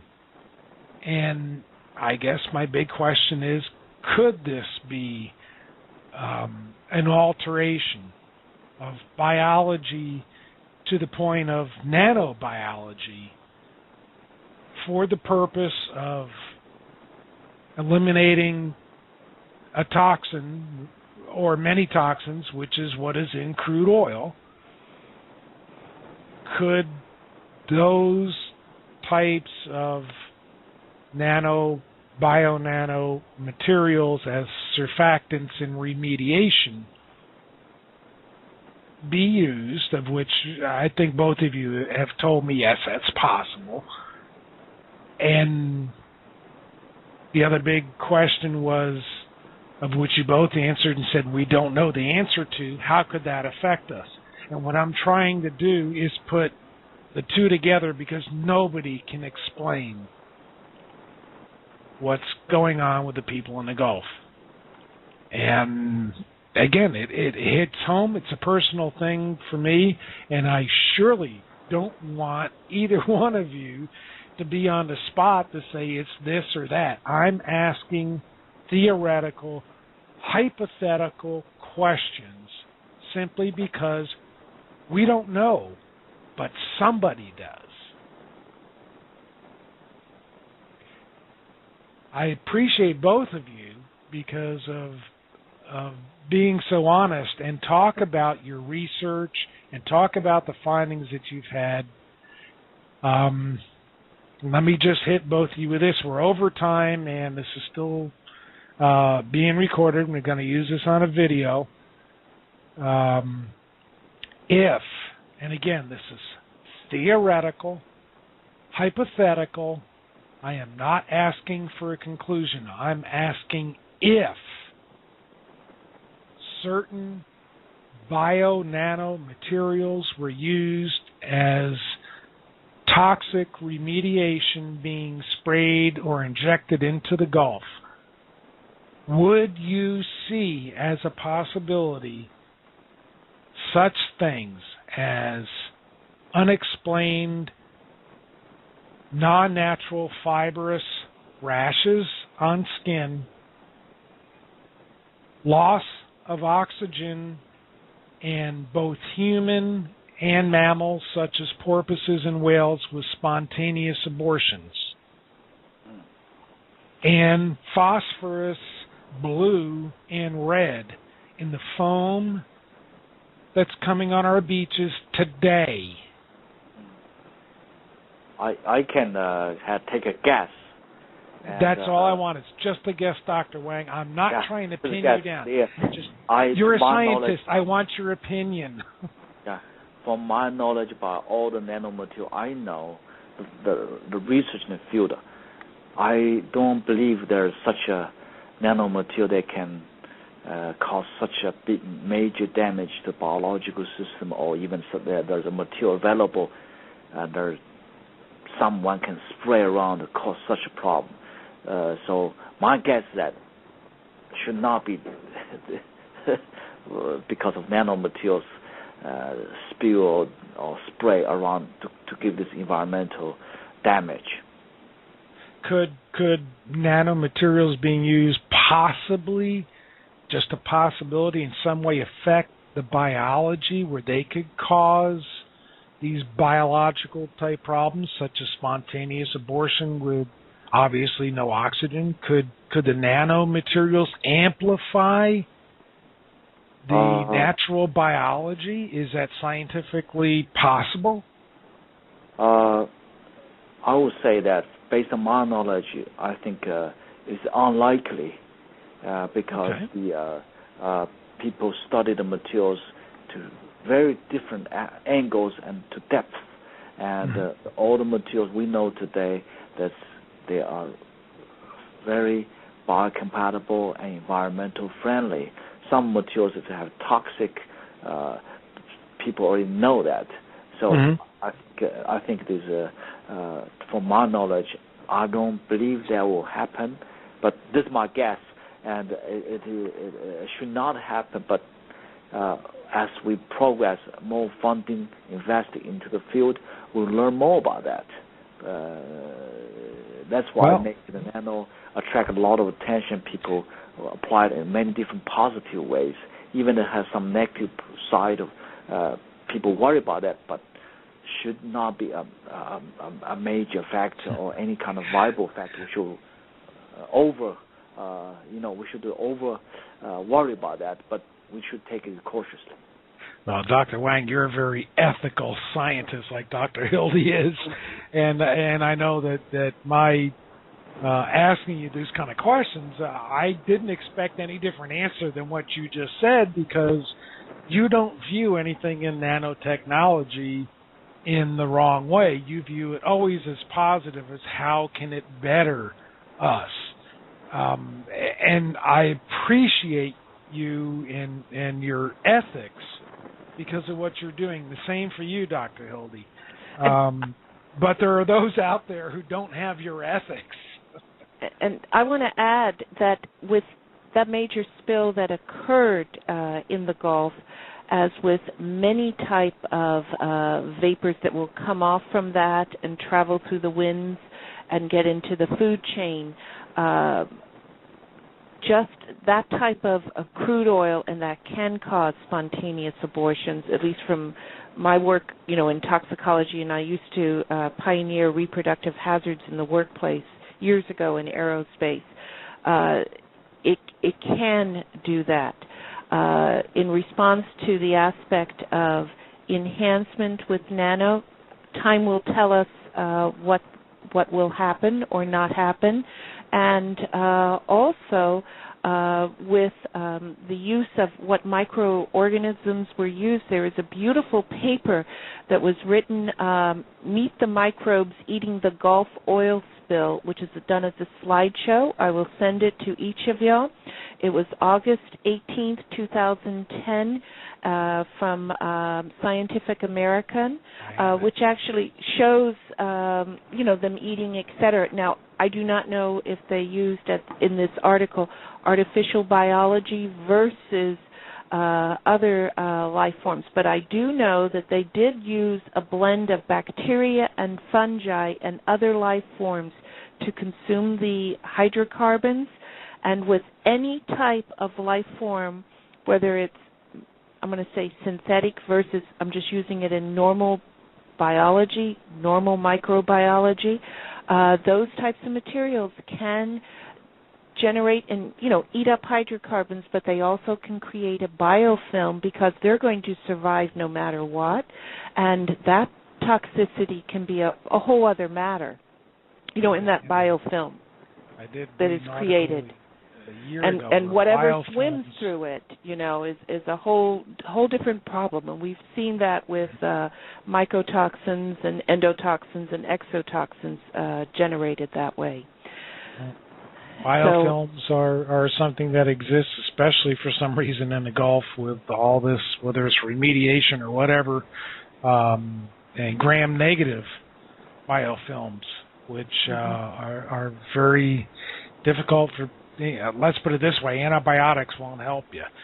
So, we've got some problems here, and for both of you, I'm personally searching for answers, and I'll search for any theory and then go check it out if I knew where to look. And I've gone beyond the point of synthetic biology in not only speaking with you, Dr. Hilde especially, but with other professors and scientists in Europe.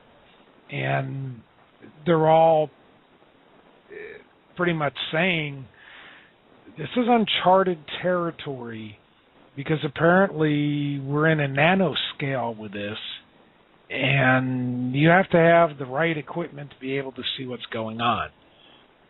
So, and I apologize to both of you, Dr. Wang especially. I'm not trying to make you come out with a statement or anything. I just want to see possibilities to answers.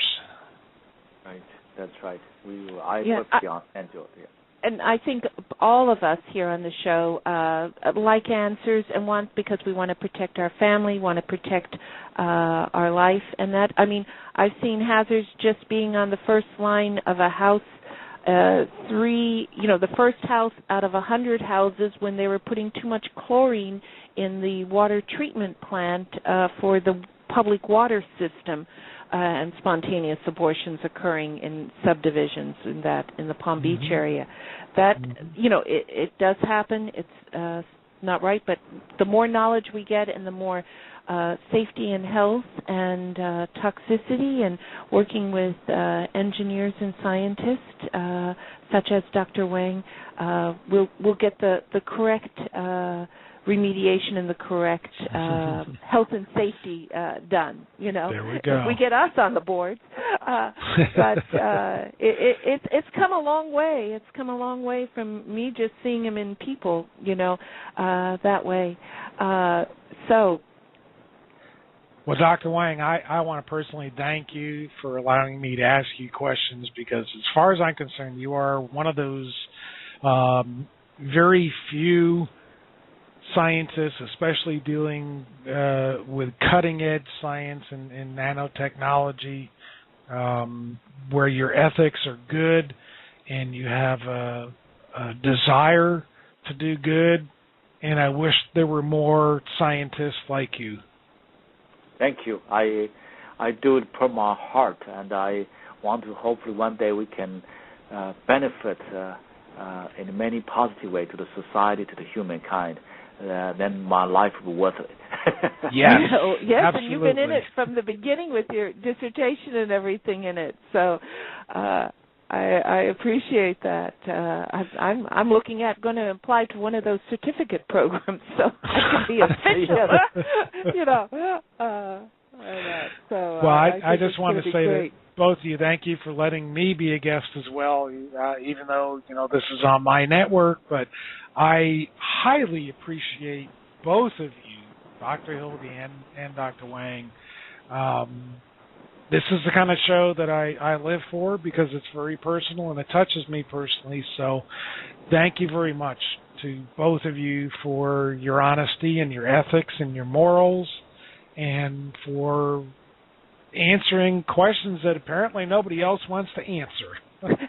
And both Dr. Wang and I think, Dr. Wang, you'll agree with me, we're always as scientists and engineers searching for the truth, so that we can know that truth, so we can build our foundation of our new creations in the future. Exactly. So I thank you for giving me the opportunity to be on this show, and I hope my personal understanding, even limited, be helpful. Oh, it's helpful. It's helpful because we're Very trying helpful. to educate the world out there, and we have the best scientists like yourself trying to spread the word that way. Thank you very much. Dr. Wang, I got a lot of answers from you today that I haven't ever heard before that were very practical and made a lot of sense, and I do appreciate that. Thank you. Thank you very much. Okay. Okay, well, we can end it here, Dr. Hildy. Yeah, because I know we went we're over time.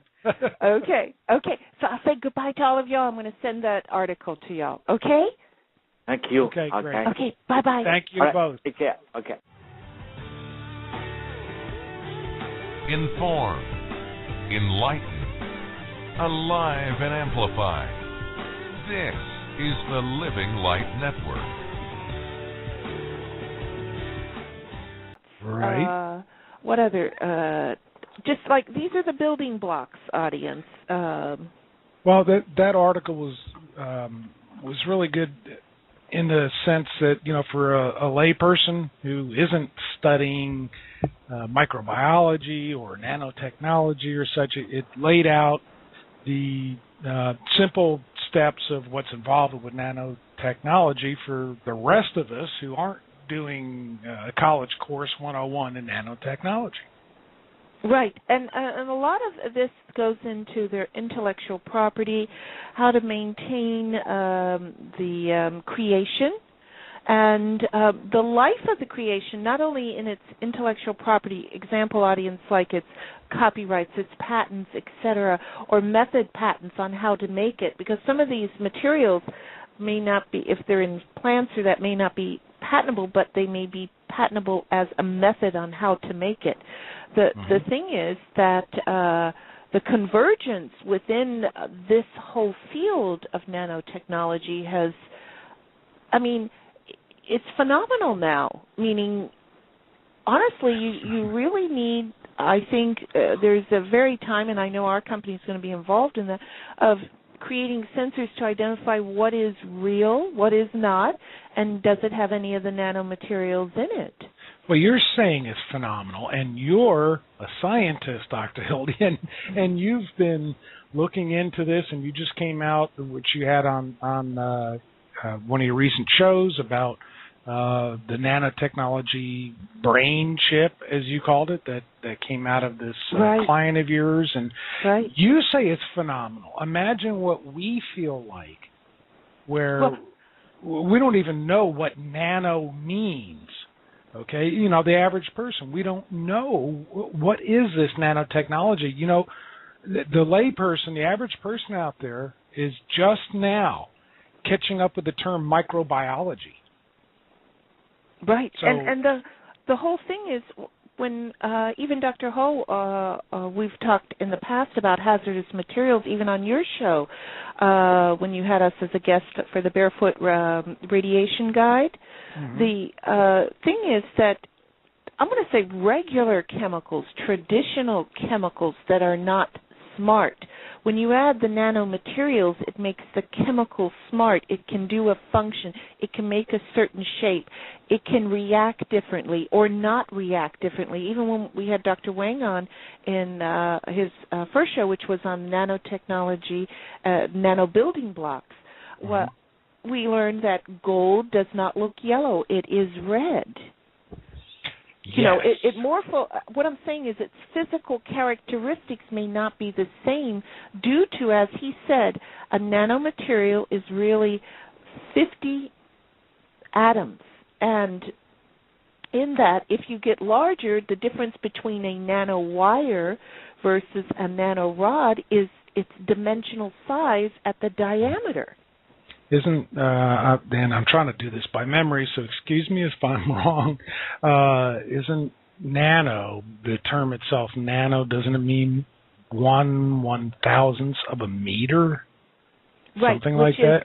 Right, which is, 9 zeros under zero. I mean, it's very small, but the difference is, it starts out small, but it is designed to aggregate, come together to make something or to do a function. Just as we learned that with the term mesogen, which was a composite of various nanomaterials to make a tool or a device, as we found in the brain chip. What is... the surface reactivity changes dramatically. And if you have a 5 nanometer particle, probably 20 to 25% of the atom on the surfaces.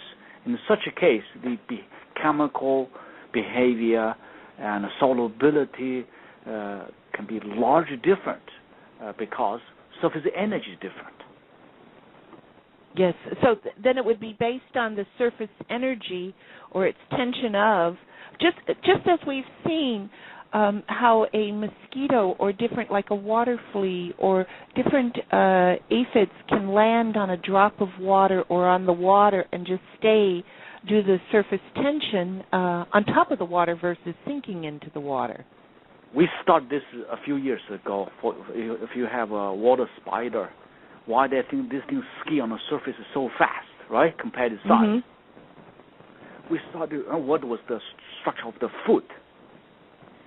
We replicated the foot and started, and the surface of foot made of specific geometrical shape of structures in the micron scale to nanometer scale. And this curved surface, when touch surface of water, they create a local hydrophilic kind of surfaces, and so that expelled water from the body naturally support its weight, so it can slide very over a long distance.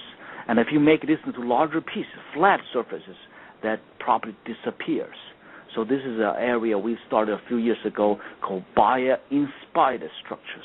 We can learn from this, so we can replicate for some of useful things for us to do, so we can use for new technology. And let me give you another example. You know the gecko we have. Yes. Gecko. Gecko can stick on a vertical wall. It's probably the largest animal that can stick on a ceiling for any surfaces. A few years ago, that scientists studied what's the magic about the foot of this gecko, and they found that the foot made of a lot of fibers, and the fiber made a lot of finer fibers. You know how small the fiber is? It's about 300 nanometer. Wow. So this food is made of bunches of this kind of 300 nanometer fiber. So on any surfaces, they can reach atomic distance. So in chemistry, we call a van der Waals force. And the gecko food only needs 5% of this van der Waals force in order to hang itself on the ceiling. Well, after we studied that, the question said, can we replicate that? So we did that, and we used carbon nanotube to simulate this the foot of the gecko, and the results show that using carbon nanotube, we can stick on a wall, and the strength can be 5 times stronger than the gecko foot. So we have the idea, we probably can build a glove that can truly for the Superman. just like they showed in the movie Mission Impossible: Ghost Protocol. The main star, which was Tom Cruise, he was climbing the wall, the invention, But when the surface tension went, he almost fell, or across with him in Spider-Man. Yeah. So this is basically called bio-inspired nanotechnology. We learn from biology, then we replicate, and then make new things for us to for other applications. Besides this gecko foot, we're looking for this phenomenon for application in space technology. Mm-hmm. Example, then when the astronaut go outside of the spaceship, and how can you lock yourself to the surface of the spaceship? So that's one proposal. The other one for nanoelectronics, because when you make the interconnect so fine, how are you going to do the welding, So therefore, we propose use this idea for the interconnect for microelectronics. Because with the type of welding, comparing it to even just basic soldering, what you would do on jewelry, or putting a hinge together on a piece of metal, they would use less particle and less heat, wouldn't they? The size. When you do the welding, that means the size has to be relatively large. For such a small size, how can you do the local heating for the welding? Well, I have a question. I'm a layman. I'm not even in biology 101, or not even close to nanotechnology 101. Dr. Wang, just so I can get this clear, and for our audience, what's the difference between a nanotube and a nanowire? Is it just the size, as what you were saying before? This is a good question. Thank you. Nanotube, this terminology came original from carbon nanotube. And then you can use, we are familiar with graphite, right? If you roll a layer of graphite into a cylindrical structure, like a tubular structure, you make a carbon nanotube. So carbon is very sticky. Pretty much carbon can stick to anything we know today. That's called, when people normally call nanotube, they refer to carbon nanotube. A nanowire is a solid volume, just like a solid wire. It can have a cylindrical solid, or you can have a rectangular cross-section. It can vary. But the nanowire expands materials way beyond nanotube. Let me give you an example. They can make nanowires of silicon. You can make a nanowire of germanium. You can make a nanowire of zinc oxide. You can make a nanowire of gold. So it's go way beyond carbon. So this refers to two different geometrical shape, but the material system can be very different. Yeah, it's more solid, and as you said, also with certain wires, you can have an electrical transmission, as you brought out in our last show when you were our guest, in reference to piezoelectrical nanowires and materials. Exactly, because this is when you get this kind of nanowires, you can fabricate a lot of LED devices, electronic devices. So they have another different field for application, which is very exciting field in nanotechnology today. Right. Go ahead, Michael. Oh, yeah, Dr. Wang, I was reading up on some of the papers on your site with the university, and I believe that you had done some studies on using nanomaterials with algae and such as alternative fuel sources. correct me if I'm wrong. So again, I'm trying to go by memory. Are nanowires ever involved with what I would call biology, a cellular type level? Are nanowires used to stimulate or change biology in any way? And the reason I'm asking this, I'm just trying to get an idea of how Informed, enlightened, alive and amplified. This is the Living Light Network. Welcome to One Cell, One Light Radio with Dr. Hildegarde Staninger, known by friends and clients alike as Dr. Hildy. All of us began as a single and unique cell, which then experienced an amazing cosmic cellular burst, the quickening and miracle creation of life itself. This burst of immeasurable energies is a new star being born and formed in the universe, a magnificent light of creation that makes you, you, and me. Our goal on every One Cell, One Light radio show is to help you gain more knowledge so you can keep your temple clean, healthy, and spinning its energy into manifested realities of the heart. It's always our wish that each show will help you experience blessings from heaven and beyond. And now, here's Dr. Hildy.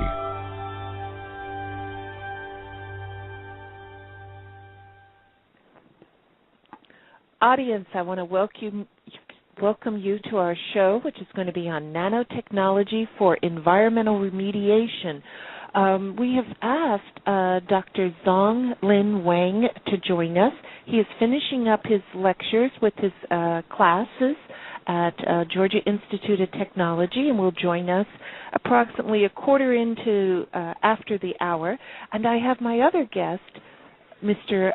Michael Edward, who is with our station and will be joining us in reference to what we're going to discuss in nanotechnology for environmental remediation. Yes, and I'm here. Thank you for allowing me to be a dual role today, Dr. Hildy.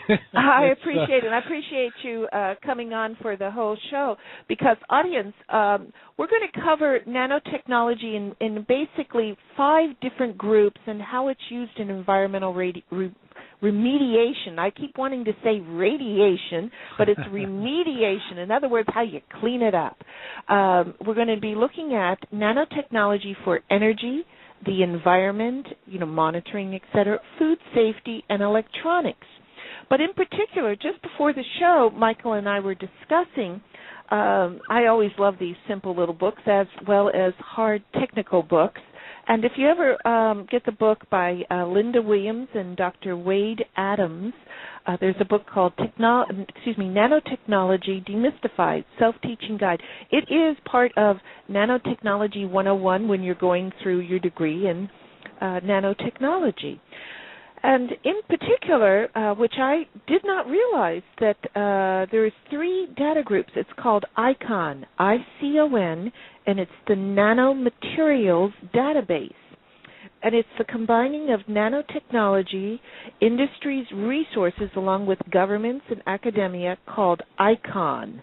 And this network is run by the Department of Energy scientists, Rice University, and Oak Ridge National Laboratory to create a database that has information on the environment, health, and safety implementations of nanomaterials.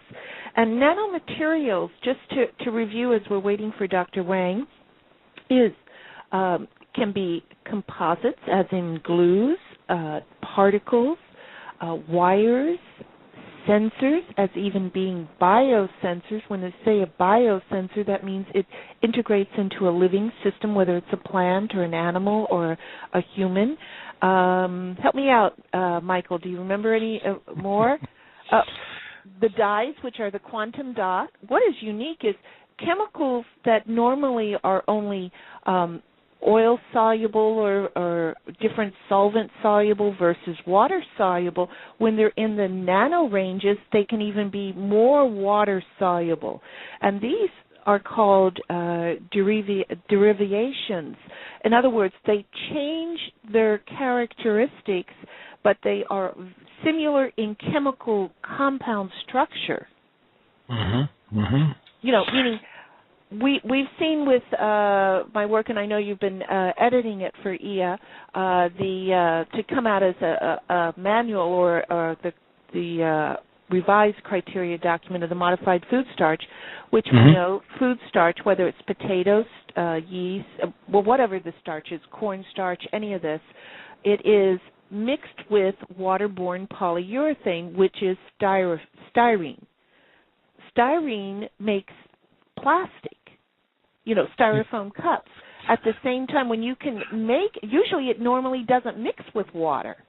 It has to mix with another solvent or another polymer. But when you make it smaller, it makes it allowable to be, especially like if you add the carbon fluorines, which are the little round carbon buckyballs or any of these things, it allows it to mix with it. Well, that's a lot for a layperson to swallow, because we're on the average just trying to figure out, like I said earlier, biology. To the average person, that's a big thing to even try to conceptually understand. Now we're talking about nano things. Dr. Hildy, we do have Dr. Wang, who has finished his classes apparently, and he's on with us. So, Dr. Wang, are you there? Yes, I'm online. Oh, excellent, Dr. Wang. We were just speaking that you would be a little delayed because of the classes, and then also that our topic matter on this show is going to be nanotechnology for environmental remediation. And you were so gracious in sending us a very nice outline so that we can stay on course with a lot of topics that we want to bring out. And what I was just sharing with the audience is that as the nanomaterials are changed, meaning what I'm saying is as we learned molecularly, meaning like 50 atoms make the nanomaterial approximately, that it can change its physical characteristics or its toxicity, thus even being more water soluble when the original compound may not have been water soluble. And what I was going to share with the audience is that when these types of reactions occur, especially if they're done in research or in aspects of getting into the cytoplasm or cytotoxic injury within the cell, a majority of compounds of that type of nature that would rob the water or rob the oxygen could definitely produce oxygen radicals, which can be toxic to the cells, or they can be used to monitor the cells for different diseases. I just made that statement, Okay, let me pick up the first ones. When we talk about nano, there's a number of things different from traditional larger pieces of materials. Nano offer a couple of different ones. The first one, when we talk about nano, we talk about the size. They say, 5 nanometer, 50 nanometer. So when you talk about the size, that means a number of large percentage of the atoms are on the surfaces. That means the surface activity